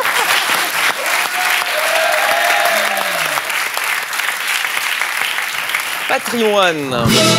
En France d'abord, patrimoine, à cause de la crue de la Seine, le Louvre a été contraint de fermer plusieurs salles. Et c'est vrai qu'en cas d'inondation, je serais quand même curieux de voir comment la Vénus de Milo va se démerder en eau frôlée. Et patrimoine submergé encore, là pour 130 000 $, vous pouvez aller voir l'épave du Titanic. Bon, c'est quand même cher, 130 000 $. Si vous êtes vraiment passionné d'épave, pour 50 €, vous avez une place pour le concert de Renaud.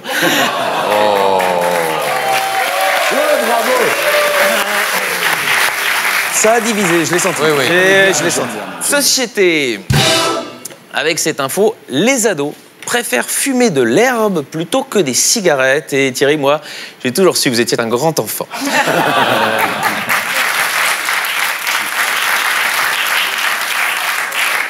People. On commence par un hommage à Lyon. C'était hier, les obsèques de Paul Bocuse ont eu lieu à la cathédrale Saint-Jean. Et c'est vrai que c'est toujours difficile de plaisanter là-dessus. J'ai souvent peur de faire du mauvais goût. Et faire du mauvais goût, justement, ce serait pas rendre un bel hommage à Paul Bocuse. Alors, il souffrait de la maladie de Parkinson. Voilà. Alors, c'est vrai, son décès est donc une triste nouvelle pour sa famille. Plutôt une bonne nouvelle pour l'assaisonnement de ses plats, du coup. Non,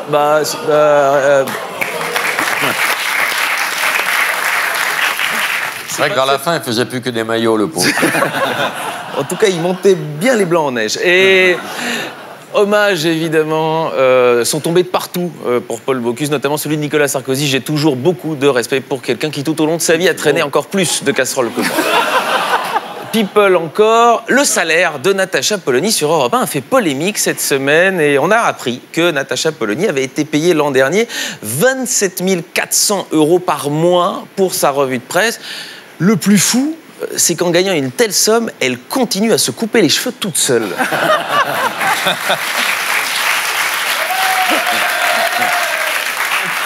Allez, à gauche.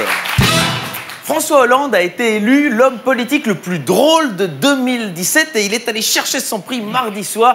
Et c'est vrai, qu'est-ce qu'on a rigolé à toutes ces blagues. Mon ennemi, c'est la finance. Van exceptionnel et je vais intervertir la courbe du chômage. Et surtout, il était bien meilleur que Muriel Robin dans le sketch de l'addition, puisqu'à la fin, on a tous payé, quoi.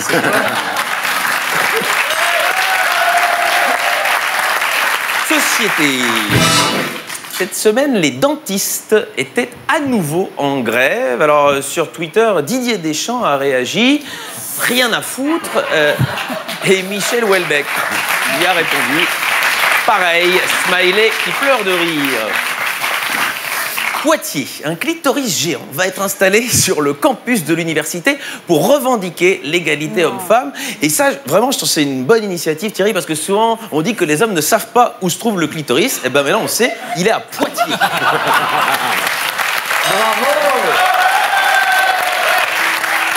Bravo! Allez, les brèves. Russie. Ivre, il s'acharne 3 heures sur une porte avant d'appuyer sur le bouton pour l'ouvrir. Ça résume un peu ma sexualité. Sexe, justement, à Taïwan, un homme souffre de terribles migraines à chaque fois qu'il regarde un porno. Et ça, c'est le monde à l'envers. C'est-à-dire que le mec, il se met au lit le soir, il regarde sa main droite et il lui dit « Pas ce soir, j'ai mal à la tête. »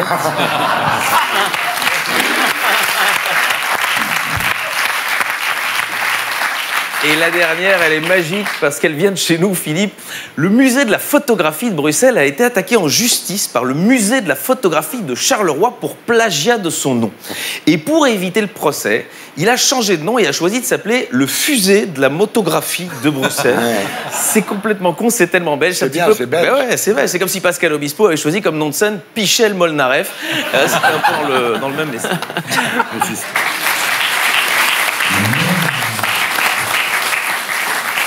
Et je termine, Thierry, comme chaque semaine, par la culture et l'artiste de la semaine. Je fais souvent dans le plus récent que vous, Stéphane, je prends des artistes contemporains et cette semaine, Piotr Pawlenski, il est dans l'actu parce que, voilà, dans le cadre d'une de ses performances, il a mis le feu à la façade de la Banque de France. Alors, ce qui fait passer Serge Gainsbourg et son billet de 500 francs pour une petite bite et l'occasion d'un retour sur l'entièreté de la carrière et des performances de Piotr. Alors, au départ, Piotr Pawlenski, il s'engage en Russie pour dénoncer évidemment la politique de Poutine. On peut donc dire que sa plus grande performance à l'heure actuelle, c'est d'être toujours vivant. Parce que oui, en Russie, évidemment, il y a les artistes qui dénoncent le gouvernement russe, et puis il y a les autres, et on salue Gérard Depardieu. Première performance, il s'est placé nu dans du fil barbelé devant l'Assemblée législative de Saint-Pétersbourg. Alors voilà, c'est une œuvre sponsorisée par Castorama.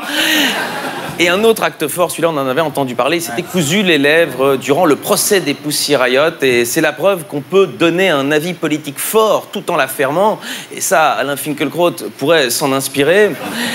Et évidemment, quand on voit cette photo, on se dit, mais tiens, c'est vraiment con que Nadine Morano soit pas performeuse artistique.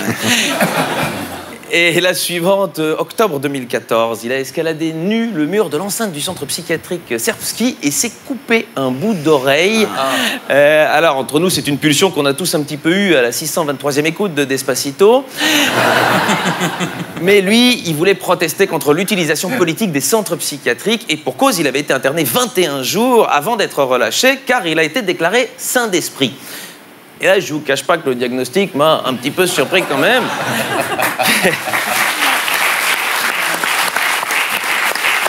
Car je vous ai gardé le meilleur pour la fin. C'est aussi lui, vous n'allez pas être déçus, qui s'est cloué les testicules devant le mausolée de Lénine sur la plage rouge. C'est un peu le Jésus de la teub. Vous noterez que si le Christ avait été cloué de la même manière, le signe de croix se ferait en se grattant les couilles. Alors, que tirer comme enseignement d'une telle performance? Alors déjà, qu'on perd beaucoup des bienfaits de l'acupuncture hein, quand on le pratique en autodidacte, mais surtout, eh ben, que cet homme, qu'on l'aime ou non, il les a bien accrochés. À la semaine prochaine. Et on passe maintenant à notre terrienne du samedi soir.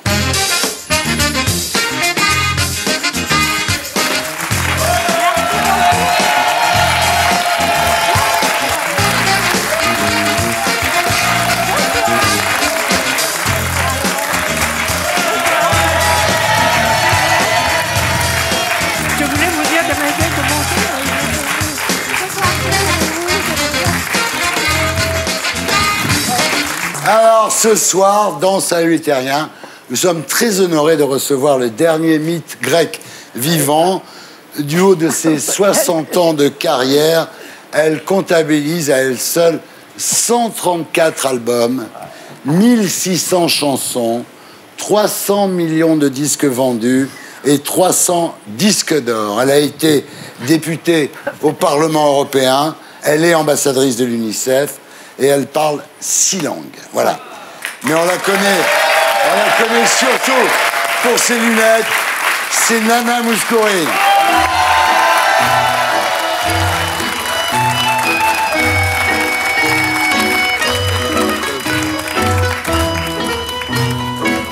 Alors, Yona Mouskouri. Oui. Vous êtes née le 13 octobre 1934 à Lacané, en Crète. Voilà. Votre père, Constantinos, était projectionniste dans un cinéma et votre mère, Aliki, était ouvreuse. Vous aviez une grande sœur qui s'appelle Eugénie. Alors votre père adorait jouer aux cartes, il était fou de ça.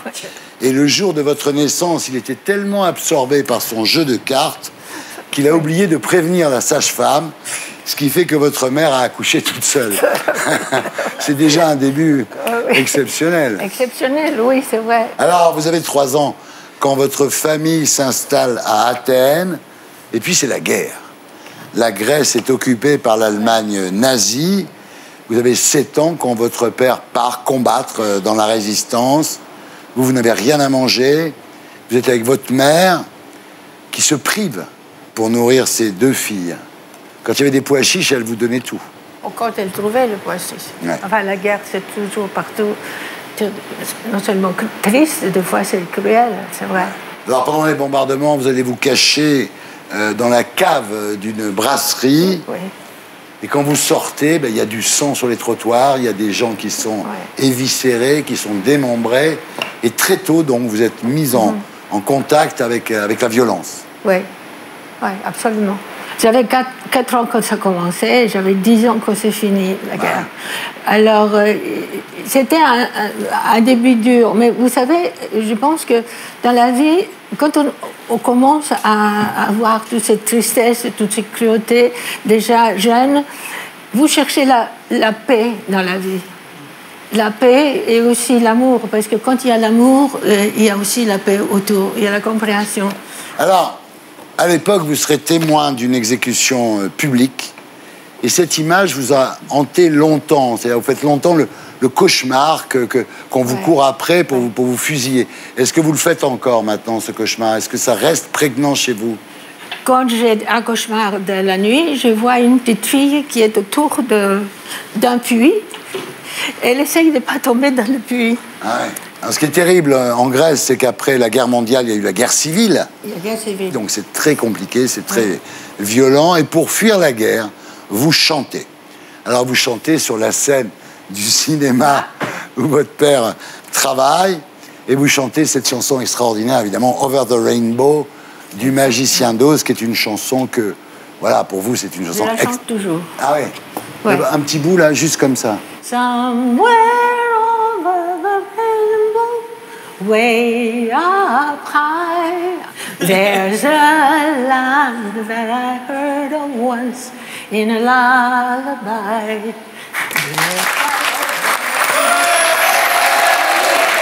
Vous n'allez pas me faire pleurer, mais non.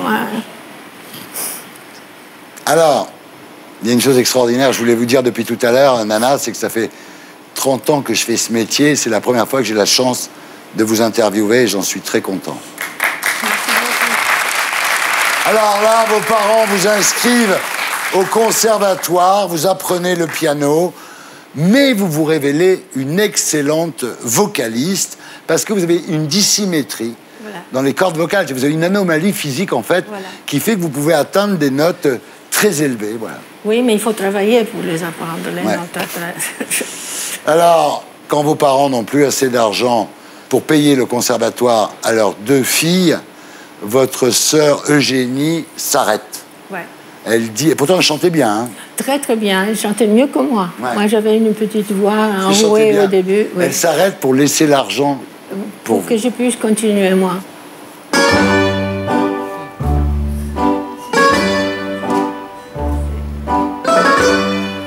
Alors vous débutez, Nana, dans un groupe de jazz qui s'appelle Tiocanson et qui plus tard s'appellera les Athéniens. Alors vous chantez à l'époque dans des restaurants, dans des bars à Athènes, vous passez à la radio, mais le problème c'est que le fait justement de chanter dans des bars, dans des restaurants et de passer à la radio vous interdit de passer l'examen de fin d'année du conservatoire, on vous l'interdit, ce qui fait que vos rêves d'opéra s'écroulent. Voilà. C'est ce qui vous a condamné à la chanson en fait. Voilà, c'est ça. Oui. Alors à la fin des années 50, vous chantez dans un club qui s'appelle Zaki. Et le compositeur Manos Hadjidakis vous repère et vous présente au milieu artistique athénien. Donc vous faites votre entrée quand même dans un milieu un petit peu plus sophistiqué. Et c'est comme ça que vous rencontrez Mélina Mercouri, actrice et chanteuse reconnue, épouse du cinéaste Jules Dassin, le père de Joe Dassin. Voilà. Et là, vous sortez un premier 45 tours en 1959 qui s'appelle Kapou Ipari Iagapi Mou. Bravo, vous dites les Grecs très bien.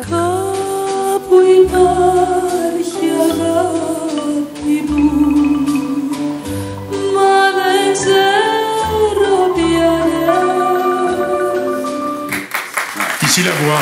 Oui. Faites attention Thierry, hein, Johanna a 60 ans de carrière.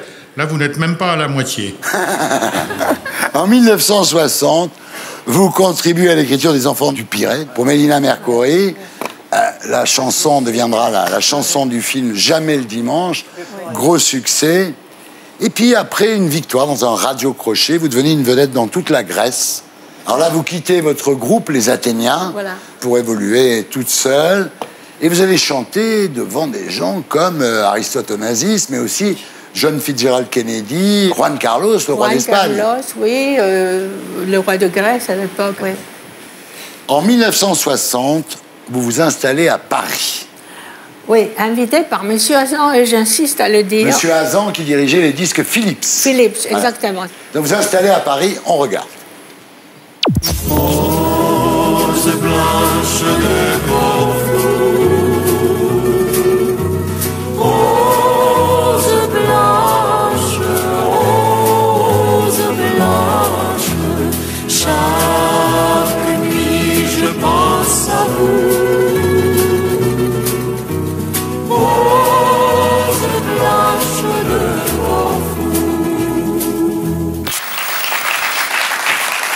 Vous donne des roses, chacun vous donne une rose et tout. Il y avait des bonnes manières dans le show business à l'époque. Oui, et surtout qu'il y avait le disque Rose blanche de Corfou aussi en même temps, donc qui a fait... Alors là, vous produisez en première partie de gens comme Brassens, Brel, Beko, à l'Olympia, des gens que vous respectez effectivement énormément. Vous êtes ravis d'être leur première partie. Et là, on vous demande d'enlever vos lunettes. Oui. Qui vous a demandé? Monsieur Hazan? Le premier, c'était Monsieur Hazan. Il y avait les lunettes et mon nom. Il m'a dit, tu ne peux pas t'appeler Nana si tu chantes des chansons sérieuses. Et les lunettes aussi. Mais les lunettes, vous savez, je suis myope toute ma vie. Bon, maintenant, je suis presbyte aussi, avec les années. Il y a d'autres choses. Mais c'était comme une protection pour moi. Et c'est devenu votre gimmick, quoi. Nana Mouskouri, lunettes. Vous avez bien fait de ne pas arrêter parce que... Ouais, maintenant, je suis heureuse.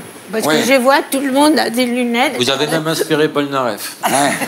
Alors, c'est là que vous commencez à enregistrer dans toutes les langues. Parce qu'une de vos grandes particularités, c'est effectivement vous chantez dans toutes les langues. Et en français, évidemment, une chanson qui s'appelle « Si tu m'aimes ». Si tu m'aimes tant que ça, viens vite,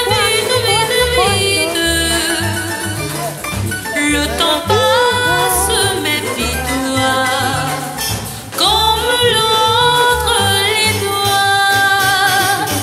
Voilà, cette chanson extraordinaire qui est la chanson du film Le Fanfaron avec Vittorio Gassman. Alors en 1962, vous débarquez à New York. Quincy Jones, pas n'importe qui, Quincy Jones produit votre premier album en anglais qui s'appelle The Girl from Greece Sings. Et il faudra attendre 1965 pour que vous séduisiez le public populaire français avec l'enfant du tambour. Oh là là, l'enfant du tambour. L'enfant au tambour. Sur la route, vous avez grandi. petit tambour sauvage, il sent son cœur qui bat. Alors, l'enfant du tambour. On a été élevé avec ça. Non seulement on a été élevé, mais c'était au programme dans les écoles. L'enfant, l'enfant du tambour. Ici la voix. Oui. Thierry, je ne veux pas vous contrarier, mais il ne s'agit pas de l'enfant du tambour. Les tambours ne font pas d'enfants, c'est l'enfant au tambour. Alors, en 1975, vous avez déjà 35 disques d'or. Et 2 ans plus tard, vous restez 3 semaines à l'affiche de l'Olympia. Ça, l'Olympia, c'est votre endroit culte. Bon, j'étais en tournée à ce moment-là, et un jour, M. Cocatrix, il m'appelle, il me dit « J'ai besoin de Nana pour qu'elle passe à l'Olympia parce que Gilbert Bécaud est malade. » Alors, je lui dis « Mais vous savez, je suis en tournée, et puis j'attends un bébé. » Et puis il me dit « Mais non, non, non, c'est pas grave, les gens, ils auront pitié avec les lunettes et le ventre, ça va être bien. » Mais c'est pas seulement ça, il m'a dit « J'ai rien trouvé autour de moi, aucun artiste est libre pour chanter. Alors, vous êtes la seule qui peut être disponible pour le mois d'octobre. Et voilà. Et je ne crois pas, évidemment, je ne crois pas du tout à vous. Mais pour faire mon travail bien, il y a un nouveau artiste extraordinaire, comique, qui était Jacques Martin. Ouais. Elle m'a dit, je vais le prendre comme américaine, il va remplir même les strapontins. Et c'est ce qui s'est passé. Voilà. Alors, en 84, vous rentrez en Grèce, donc c'est la fin des colonels. Ouais. Vous retrouvez votre pays, donc il a retrouvé, lui, la liberté. Et vous chantez ensuite le générique de la fameuse série de France 2, enfin d'Antenne 2 à l'époque, ouais. L'amour en héritage. J'ai reçu l'amour en héritage un matin au pays des cigales. La folie et le génie voyagent. Alors, ce qui est bien, c'est que vous connaissez toutes les paroles. Hein. Oui. Ah oui, ah oui. C'est-à-dire que, quelle que soit la chanson, on va voir si c'est le même cas avec le tube qui vient. On regarde.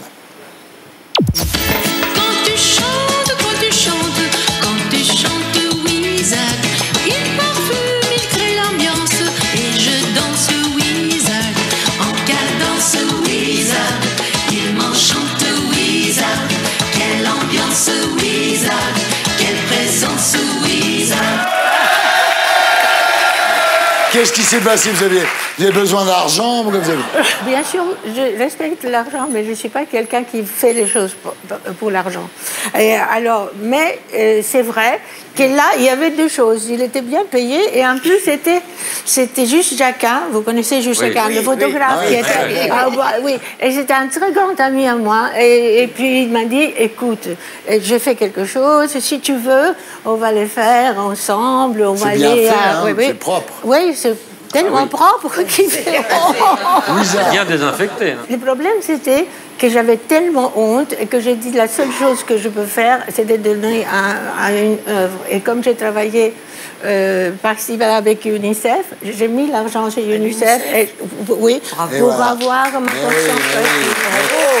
Mais attends, vous avez, Nana Mouskouri, extrêmement bon cœur, parce que quand vous êtes élu député européen, après vous arrêtez, mais vous avez droit à une retraite de député européen, et cette retraite, vous l'avez donnée à la Grèce pour rembourser la dette grecque.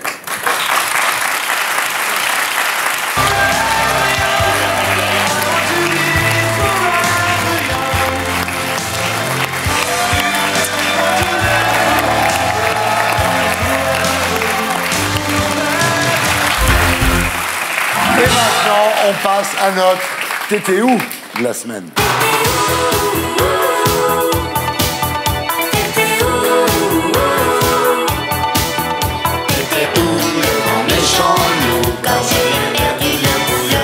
Alors Michel Lèbre, bonsoir. Vous êtes notre invité T'étais où de la semaine. Alors quand on vous parle de raréfaction dans les médias, vous dites c'est pas indispensable, on peut continuer à travailler sans aide dans tous les magazines et sur toutes les chaînes de télévision. Oui, c'est vrai, oui. Oui, c'est vrai. Oui. Fais des réponses plus courtes. Non. C'est vrai, je peux pas rajouter. Donc c'est oui, pas... dis oui. Dis oui. Alors, comme vous touchez... Attends Alors, ce qui va nous simplifier le travail ce soir, c'est que vous êtes de retour sur scène avec un nouveau spectacle qui s'appelle Leb 40 ans. Voilà. En fait, Leb n'a pas 40 ans, je crois que c'est pas un secret. Non, Leb en a un peu plus, oui. Un peu plus. Leb a 2 ans de plus que moi. Faites le calcul chez vous. Mais en fait, vous fêtez vos 40 ans de carrière. Donc voilà. Alors, il y aura donc dans ce spectacle des imitations, des sketchs, des parodies, le tout avec des musiciens dans une ambiance de music-hall. Parce que vous aimez le music-hall et vous avez raison, on regarde à quoi ça ressemble.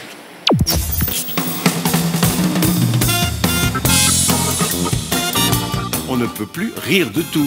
Mais alors si on ne peut plus rire de tout, chers amis, franchement, de quoi est-ce qu'on va rire? Le sexe et le pouvoir, ça c'est drôle. Hein? Le coup du scooter et du casque, ça c'est drôle. Comme il faut tout l'envers, elle aurait pu mettre le scooter sur la tête et s'asseoir dans le casque. Il y a du swing. Je m'en dirais pas, hein?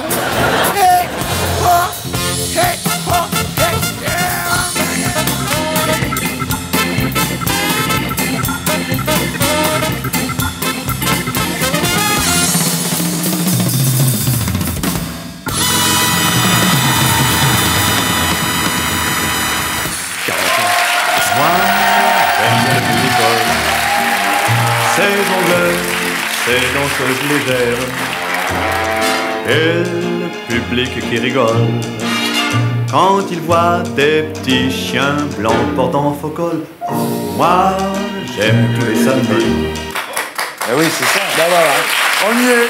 C'est un mot qui n'existe plus. On est dans le musical. C'est-à-dire que le musical, c'est justement le lieu où on peut faire vraiment tout ce qu'on aime, quoi. Ouais. C'est-à-dire chanter, danser, faire rire, faire des grimaces, faire de la pantomime, faire du théâtre, de la comédie, échanger avec le public. C'est ça la force du mot musical. C'est-à-dire, Ouais. c'est total, quoi. Voilà. Alors, beaucoup d'humoristes piquent des sketchs aux Américains, mais sans l'avouer. Vous, avec la machine à écrire de Jerry Lewis, il n'y a jamais eu ce problème parce que vous l'avez rencontré en 1972. Vous lui avez fait le sketch et il vous a dit c'est formidable. Et c'est ce qui vous a décidé, en fait, à vous lancer dans le musical. Oui, c'est-à-dire qu'à l'époque, je faisais déjà cette imitation de Jerry Lewis avec la machine à écrire. Et je passais dans un cabaret perdu à Montparnasse, un truc, c'est une pizzeria. Et à l'époque, Jerry Lewis était à l'Olympia. Je m'étais déguisé en journaliste belge, avec ici une photo et avec son nom en dessous, c'était Monsieur Vente de Pute, avec ma photo. Et je voulais un rendez-vous, un interview de Jerry Lewis. Juste après son spectacle. On m'a laissé rentrer, à l'époque, on laissait rentrer tout le monde. Je suis rentré, et là, devant Jerry Lewis, je lui ai dit, écoutez, figurez-vous que je ne suis pas du tout journaliste, mais je suis fan, je suis juste un fan, je veux un autographe, c'est tout. Ça a fait marrer, il m'a dit, ok, c'est bien, qu'est-ce que vous faites dans la vie? Je lui ai dit, je suis non seulement fan, mais je fais un sketch qui s'appelle La Machine à écrire, que je vous ai emprunté, voilà. Il me dit, mais où? Je dis, bah, dans la pizzeria, pas loin, à Montparnasse. Il me dit, je peux venir demain?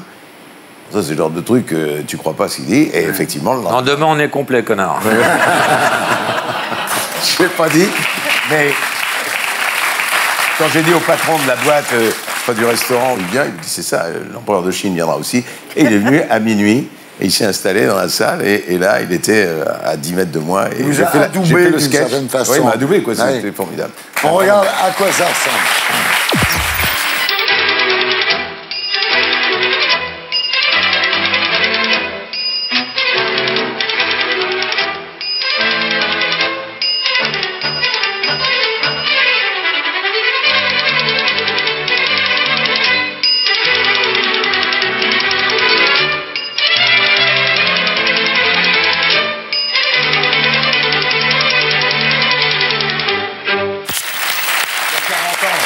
Il y a 40 ans. Alors, est-ce que sur scène, vous refaites la pub bégon vert et bégon jaune? Non, mais on me le demande. Ah ben, je comprends quand vous Et le la demandez. mouche? La mouche, je fais la mouche et le bourdon, bien sûr. Et je Ah fais ouais, la des mouche, bruitages. c'est énorme, la mouche. Et le bourdon, naturellement. Et bégon vert et bégon jaune. Ah, tu vas Et voilà. voir, tiens, lui, il faut lui Marina expliquer. est morte de rire. Et Faut lui expliquer, on va regarder.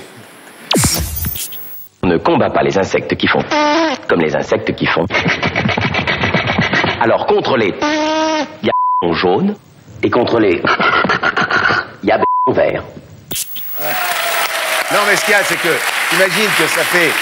Ce cas, je l'ai fait il y a 40 ans, il y a 43 ans exactement, je sais pas si tu t'imagines. Et on me demande ça quelquefois dans la comprends. salle. Les gens qui me disent, bon, vous pourriez nous faire ça? Je dis, j'ai plus l'âge quand même pour me foutre par terre à quatre Bon, pattes. écoutez, vous vous débrouillez bien sur scène quand même, vous êtes agile. Oui. Alors, je pensais pas qu'avec le recul, votre imitation ait pu choquer certains insectes.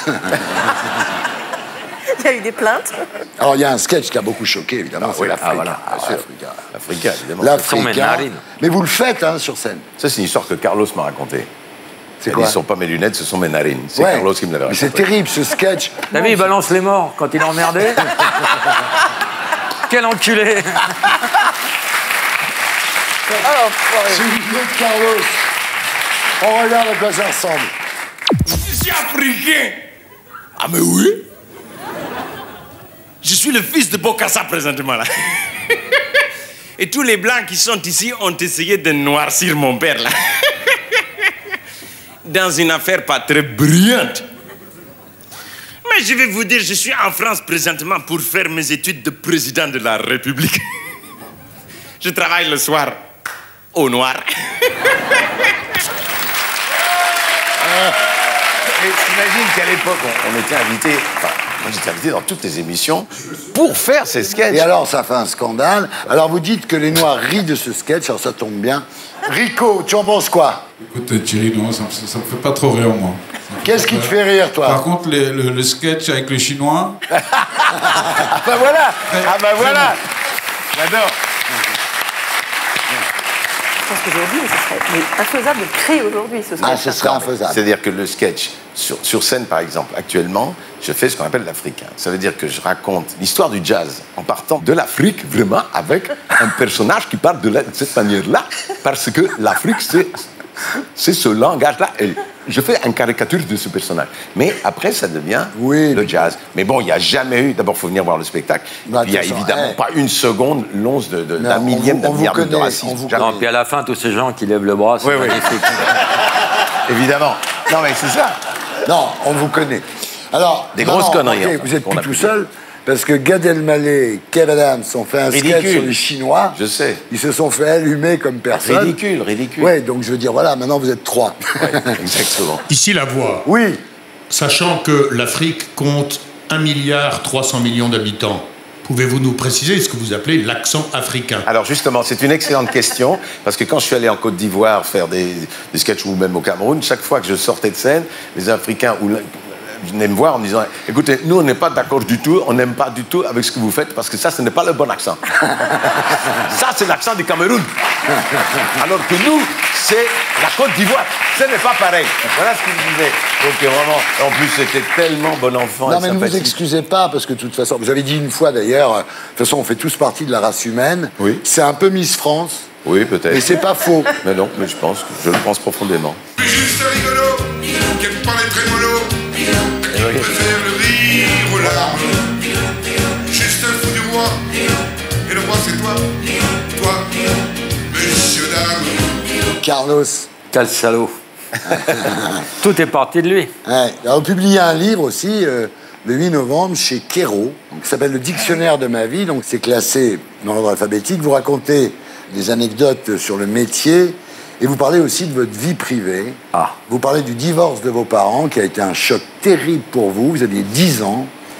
Vous n'avez revu votre père qu'à l'âge de 33 ans. Ça a été un séisme. Mon père, oui, effectivement, je ne l'ai pas vu pendant 25 ans. Et quand j'étais en tournée, je suis tombé sur lui. Il était venu me voir en spectacle. Et là, je lui ai dit, écoute, c'était un grand moment très, très émouvant. Et je lui ai dit, écoute, je suis à l'Olympia, là, dans 8 jours. Ça me ferait plaisir que tu viennes. Il dit, d'accord. Il vient. Je m'arrange pour que ma mère et lui ne se rencontrent pas, parce que ça fait 25 ans que je ne s'était pas vu. Donc je mets ma mère à un bout du rang, mon père à l'autre bout. Le spectacle commence. Et pendant le spectacle, mon père, qui est un peu fatigué, un peu tout le lassait très rapidement. Et pendant le spectacle, il est sorti de scène, il est allé chez Marilyn, qui est un petit bar derrière l'Olympia, enfin dans les coulisses. Et là, il s'est sifflé une petite bouteille de vin blanc. Et en revenant dans la salle, il se trompe de porte et il rentre sur scène. Donc là, il y a un événement, il se passe quelque chose d'incroyable. Moi, je suis sur scène, je ne le vois pas rentrer, il est au fond. Ma mère voit mon père donc rentrer, s'asseoir à côté du batteur et rester sur scène pendant tout le reste du spectacle, c'est-à-dire pendant les 3 quarts d'heure qui restaient. Gérard Louvain, qui était mon producteur à l'époque, dit « Faut virer ce mec-là, qu'est-ce que c'est que ce type ?» Il dit « On sait le père de lait, alors il faut le laisser. » Alors on le laisse. Alors il reste là. Ma mère, tout ça. Moi, à la fin du spectacle, je me retourne vers les musiciens, je vois mon père assis, je ne sais pas ce qui m'arrive. Et puis, finalement, fin du spectacle, je me pointe dans la loge, je l'amène avec moi, je dis « Qu'est-ce que tu fais ?» Il me dit « Je sais pas où je suis, je te suis. » On va donc dans la loge, il s'installe. Ma mère arrive avec son compagnon de l'époque. Là, c'est une scène extraordinaire. Mon père me dit « Serre-moi un whisky. » Je lui sers un whisky. Ma mère et son pote de l'époque sont tous les deux dans la loge. Je lui dis à mon père « Tu pourrais te lever quand même pour lui dire bonjour. » Et maman, je te présente papa, ça faisait quand même 25 ans. Là, il lui serre la main, il fait un baisement, il est toujours très élégant, tout ça.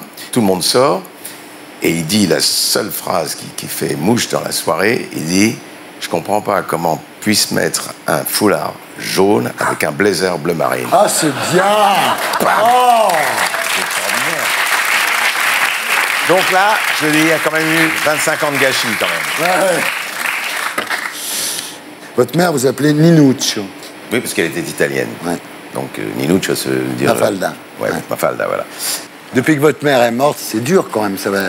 Ben, curieusement, depuis que Mafalda, ma mine, a disparu, je suis claustrophobe et hypocondriaque. Ouais. Curieusement, je suis devenu pratiquement du jour au lendemain. Marina est cancérophobe. Ouais.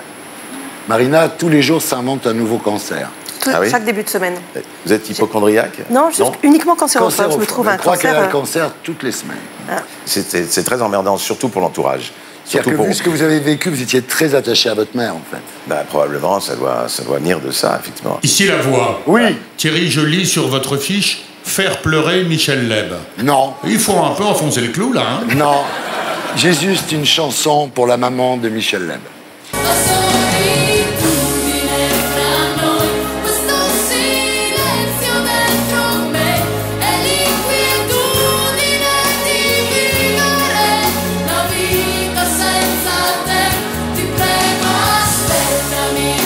Alors, je voudrais dire que cette chanson, on l'a déjà entendue la semaine dernière, que je trouverai un moyen de vous la faire entendre la semaine prochaine.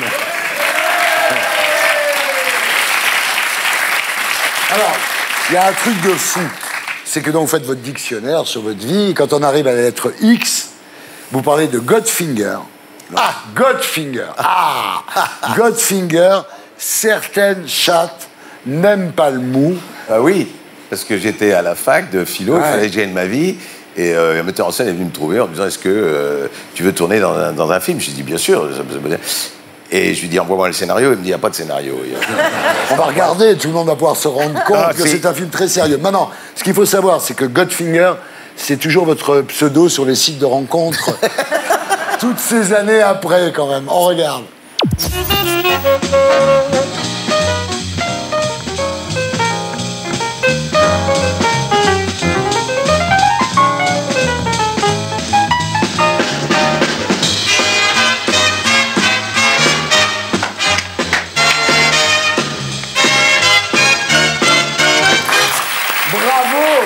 Bravo!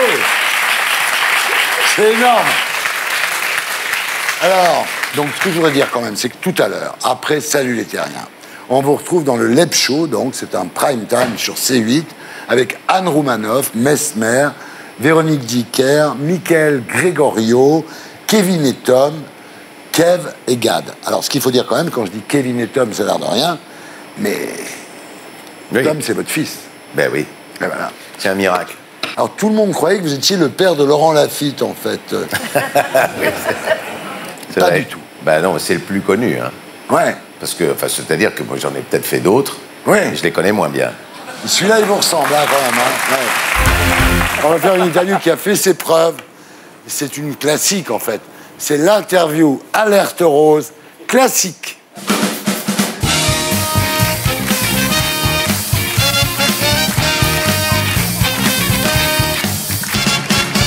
Alors, Isabelle Mergo, est-ce que vous avez besoin d'aimer pour faire l'amour ou faire l'amour pour aimer? Aimer pour faire l'amour. Je suis une amoureuse. Quelle est vous votre savez. première pensée quand vous vous trouvez en face d'un homme séduisant? Pourvu que je lui plaise. En face, hein, pas à côté. Ouais. Pas en levrette, quoi. Alors, en levrette, ce qu'il y a de bien, c'est qu'on n'est pas obligé de sourire. Hein. Quel est pour vous, Isabelle Mergo, le lieu idéal pour une étreinte? Mais le lit, moi je suis d'un classique. Ah ouais, on me parce met sur le bord du lit, déjà je trouve que je perds mes repères là. Ah ouais, le lit, ah oui, le ça va lit. trop loin. Quel est l'endroit où vous seriez incapable de faire l'amour? S'il y a du monde autour. Ah ouais, là, donc Oh là, non. maintenant. Te bloque pas avec ça. Non, non, je te jure, essaye-le une fois. Faites comme Darmanin, allez aux chandelles. Est-ce que vous préférez un homme qui baise bien, mais qui est infidèle, ou un homme qui baise mal, mais qui est fidèle? J'ai un homme qui baise, ça va prendre. Est-ce que vous préférez un homme qui baise bien, mais qui est moche, ou un homme qui baise mal, mais qui est beau? Qui baise bien et qui est moche, mais de toute façon j'éteins tout sur la lumière. Ah ouais? Alors, Oui, d'accord, vous en foutez en fait. Ouais. Est-ce que vous préférez draguer ou vous faire draguer? je préfère draguer. Ah. Est-ce que vous préférez larguer ou faire larguer? Ah, me faire larguer. Larguer, je sais pas. Ah, bah je voilà. sais pas. Je suis trop gentille, alors j'accumule. Ouais, ça explose jamais. Bah, j'ose pas dire. Je suis très lâche. Je Ah suis ouais. très lâche. Est-ce que vous préférez que votre homme couche avec vous en pensant à une autre ou couche avec une autre en pensant à vous? Couche avec une autre en pensant à moi. D'accord. Est-ce que vous préférez regarder votre homme faire l'amour avec une autre ou faire l'amour avec un autre pendant que votre mec vous regarde. Oh là là là. Mais Gérard, ça te file des idées, moi. Là, t'as mis ça rose, interview rose, donc. Non, mais je pourrais ni l'un ni l'autre. Non, mais attends, il faut que tu mettes du tien aussi, parce que sinon, ça va durer des heures. Fais-toi niquer par qui tu veux, comme tu veux, mais tu réponds. Est-ce que vous pouvez préférer prendre un petit déjeuner en chemise de nuit dans un jardin avec le cousin de votre beau-frère, ou est-ce que vous préférez manger de la choucroute avec votre tante Adèle? Georges, il a tout compris. Est-ce que pour vous, Isabelle Mergo, embrasser, c'est tromper? Oula. Ah oui. Ah oui. Bah si vous oui. roulez une pelle à Dany, par exemple... Ce serait tromper la personne avec qui je suis, mais je suis Mais une personne. personne, voilà. Non, mon chouchou, c'est Laurent. Mon chouchou, c'est Laurent. Ah, Laurent! On baiserait peut-être pas bien, mais on se marrerait, quoi. Ah, mais ça, c'est sûr. Eddie Mitchell, bonsoir. Alors, Eddie, votre attaché de presse m'a demandé de ne pas vous parler du testament de Johnny Hallyday. C'était pas prévu, rassurez-vous. Je voulais vous parler juste du vôtre, en fait. Oui. Je crois que vous avez eu la bonne idée de tout laisser à Laetitia. Et c'est quand même beaucoup plus simple. Je pense faire la même chose aussi. Alors, en revanche, on peut parler de celui que vous appeliez votre frère, donc. Vous racontez que vous rêvez de lui. Alors ça, je trouve ça extraordinaire. Eddie Mitchell, qui rêve de Johnny Hallyday, je dois dire. C'est beau. C'est ultimate, ça, hein, d'accord? Alors ça se passe à Saint-Tropez. Johnny Hallyday propose à Eddie Mitchell d'aller à un bal masqué avec lui, un bal costumé. Johnny est habillé en mousquetaire et il dit à Eddie Mitchell, dans le rêve, hein, j'ai le même costume pour toi. Et à ce moment-là, le rêve s'arrête. Dick Rivers rentre. Évidemment, Eddie Mitchell s'engueule avec lui. Je ne crois pas que je m'habillais comme ça, quand même, espèce de connard. Je vais pas mettre ton chapeau à plumes. C'est extraordinaire de rêver. Oui, hein. oui, bah, ça arrive, hein, ce genre de choses. Mais dites-moi, Eddie, si ça avait été en cow-boy, vous auriez accepté? Oui, on l'a déjà fait, ça, tous les deux. Ça va. Ouais. Il faut passer à autre chose. D'accord. mais quand vous rêvez de Johnny Hallyday, est-ce que vous vous réveillez avec la gueule de bois? Non, parce que lui était beaucoup plus facile à déglinguer que moi. Ah ouais. Donc, je le couchais. Ah ouais. En tous les cas, je sais pas ce que vous avez bu, mais vous êtes toujours en forme. Vous avez vraiment merci. Plaisir de vous voir.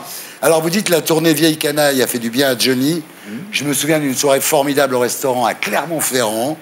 On a chanté a cappella toutes nos mauvaises chansons. Oui. On a retrouvé un document où vous chantez vos mauvaises chansons avec lui. On regarde. Ça remue dans tout mon corps, j'ai le cœur qui bat très fort, voyez le résultat. Mais tu sais quoi Thomas, je prends le bus avec les icônes, on la répète, on l'ajoute. Ça me travaille autant que ça peut. Ça remue dans tout mon corps, j'ai le cœur qui bat très fort, voyez le résultat. Je suis un type foutu. Je m'en veux. Alors, Johnny, c'était Je suis mordu. Et vous, c'est quoi, Volage? C'était Volage. Parce que c'était un texte extraordinaire. Mais c'est quoi, Volage? C'est mon histoire, je vous l'avoue, les cœurs. Ouh. Un jour, une fille m'a rendu fou. Ouh. Elle prit mon cœur et s'en alla. Ouh. Donner le sien à d'autres gars. Bon. Est-ce que ce soir-là, à Clermont-Ferrand, Johnny a chanté Optique 2000? Non. Ah non. Alors, il y avait aussi des jours où, avec Johnny Hallyday, vous chantiez des bonnes chansons. On regarde.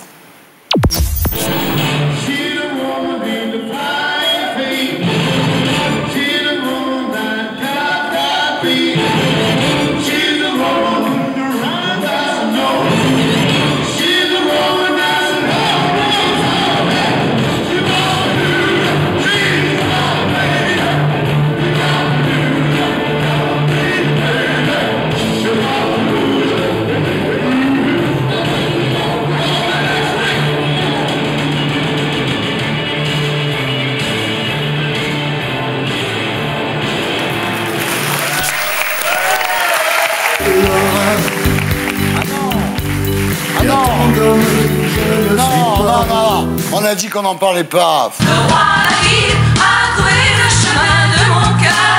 Le roi David a pour moi ouvert les portes du bonheur. J'avais dit ni Laura ni David. Bon, enfin, faites ce que vous voulez. On rigole pas. Alors, Elie, tu es là ce soir pour la sortie de La Même Tribu, volume 2. Ce que je voudrais dire aux gens, c'est que c'est déjà numéro 1 quand même. Hein. C'est pas mal, bravo. Merci.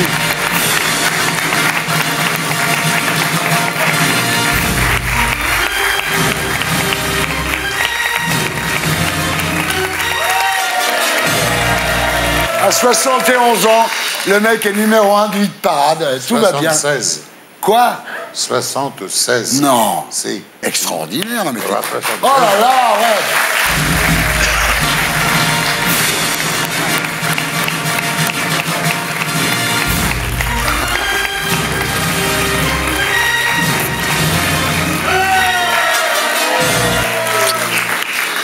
Alors, La Même Tribu, volume 2. Donc, c'est un album de reprise de vos plus grands titres, toujours avec un artiste reconnu de la scène française. On va écouter quelques morceaux, c'est vraiment super. Pas de boogie-woogie avant de faire vos prières le soir. Ne faites pas de boogie-woogie avant de faire vos prières le soir.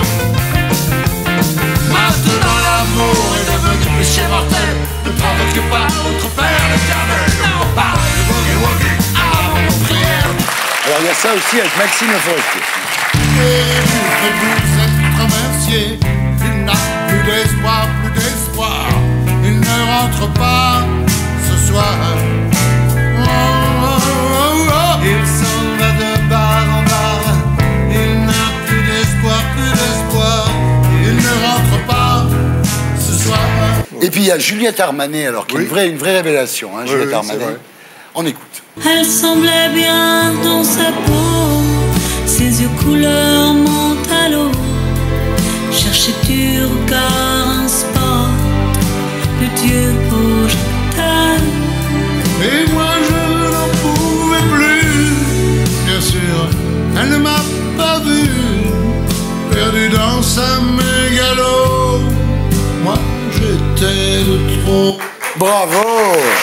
Le cimetière des éléphants avec Véronique Sanson. Tu as tout le temps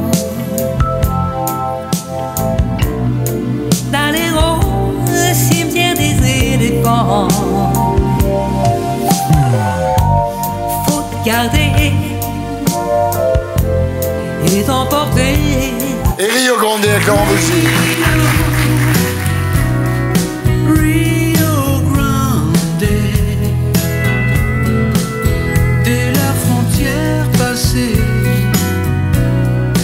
Ne sont blanchis, sauvés.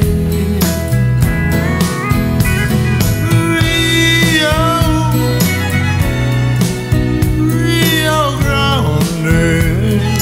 C'est émouvant, hein. C'est très émouvant.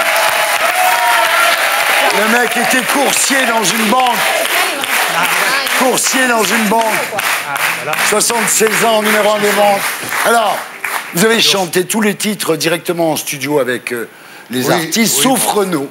Alors Renaud, lui, il n'est pas venu, il était fatigué. Hein. Mais il sortait de tournée, il avait fait une tournée très dure. Lui, il avait quand même un peu la voix dans les talons, quoi. Oh, oui, comme je lui dis, bon, moi je suis pas caviste, donc j'ai pas la voix aussi profonde que lui, quoi.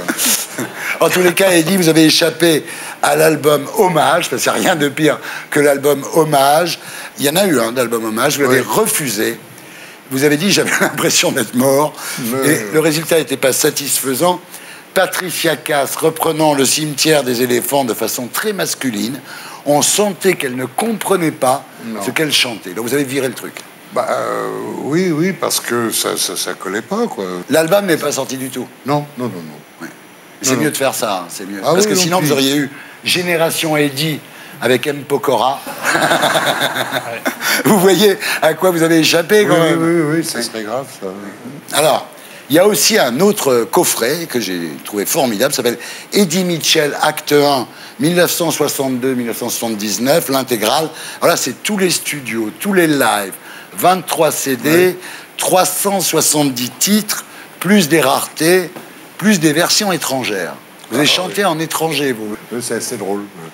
Surtout en espagnol, c'est pas mon truc. Ah, vous avez chanté en espagnol. Oui. Vous fumez toujours, là? Oui.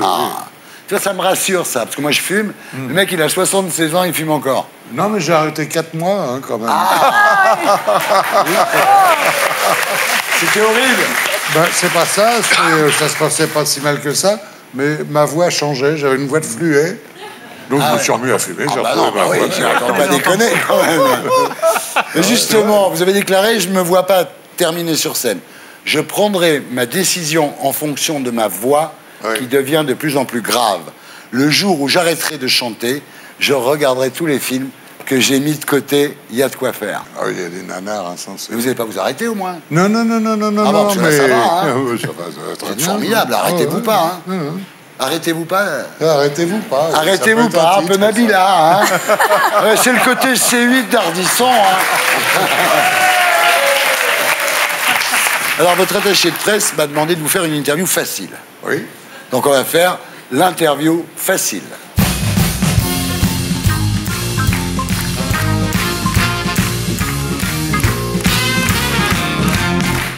C'est très facile, Eddy, hein. Vous préférez la mer ou la montagne? Vous voyez, c'est... Oui, je préfère la mer. La mer, ben voilà, une bonne réponse déjà, oui. J'ai gagné, là. Vous avez fermé la voiture en venant, là? Je sais pas, je conduis pas. Mais c'est vrai, on a ça en commun. On n'a pas le permis. Toi aussi? Ah, voilà. Ouais. Moi aussi. Toi aussi? Bravo. Ouais.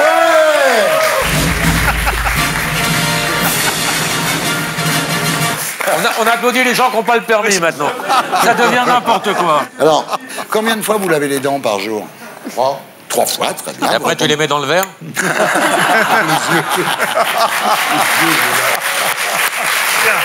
Pas mal. Vous dormez combien en moyenne chaque nuit? 5-6 heures. Très bien, voilà, très bien, vous répondez bien. Vous faites le ménage chez vous, non? Non. Non. Non, non. Vous avez des gens pour faire ça? Oui. C'est pas votre femme qui fait le ménage? Non, non, non. Non, non.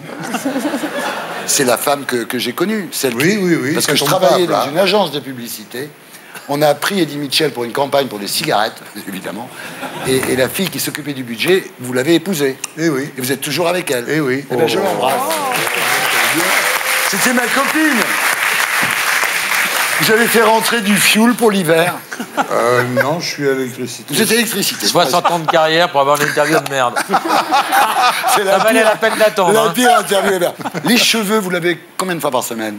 3 fois. 3 fois, comme les dents par jour. Très bien. Qui vous fait votre banane? Vous avez un coiffeur quand même pour faire ça? Oui, c'est mon coiffeur. Il fait des bananes. Elle tient comment? Avec du Viagra, la banane? Non. Il est content. Et je suis content. Et voilà. Et vous faites quoi pour les vacances? Bah, pas grand-chose. Je me repose, c'est tout. Ouais, c'est tout. Vous partez pas loin, tout ça? Ah, non, non, non. Non, tranquille. Ouais. Tranquille, Gilles, en fait, ouais. Vous pliez vos affaires avant d'aller vous coucher, vous laissez tout en tas au bord du lit, là? En tas. En tas, d'accord. Ben voilà, non, mais voilà, c'est fait, on a fini. T'as oublié, tu dors à droite du lit ou à gauche? Ah oui. Tu dors à droite ou à gauche? Je dors, je sais pas comment d'ailleurs. Je dors à droite. À droite? Sûr, hein? Non, à gauche, pardon. Oh, mais déconne pas, là, Gilles. Oh non. J'ai mal répondu.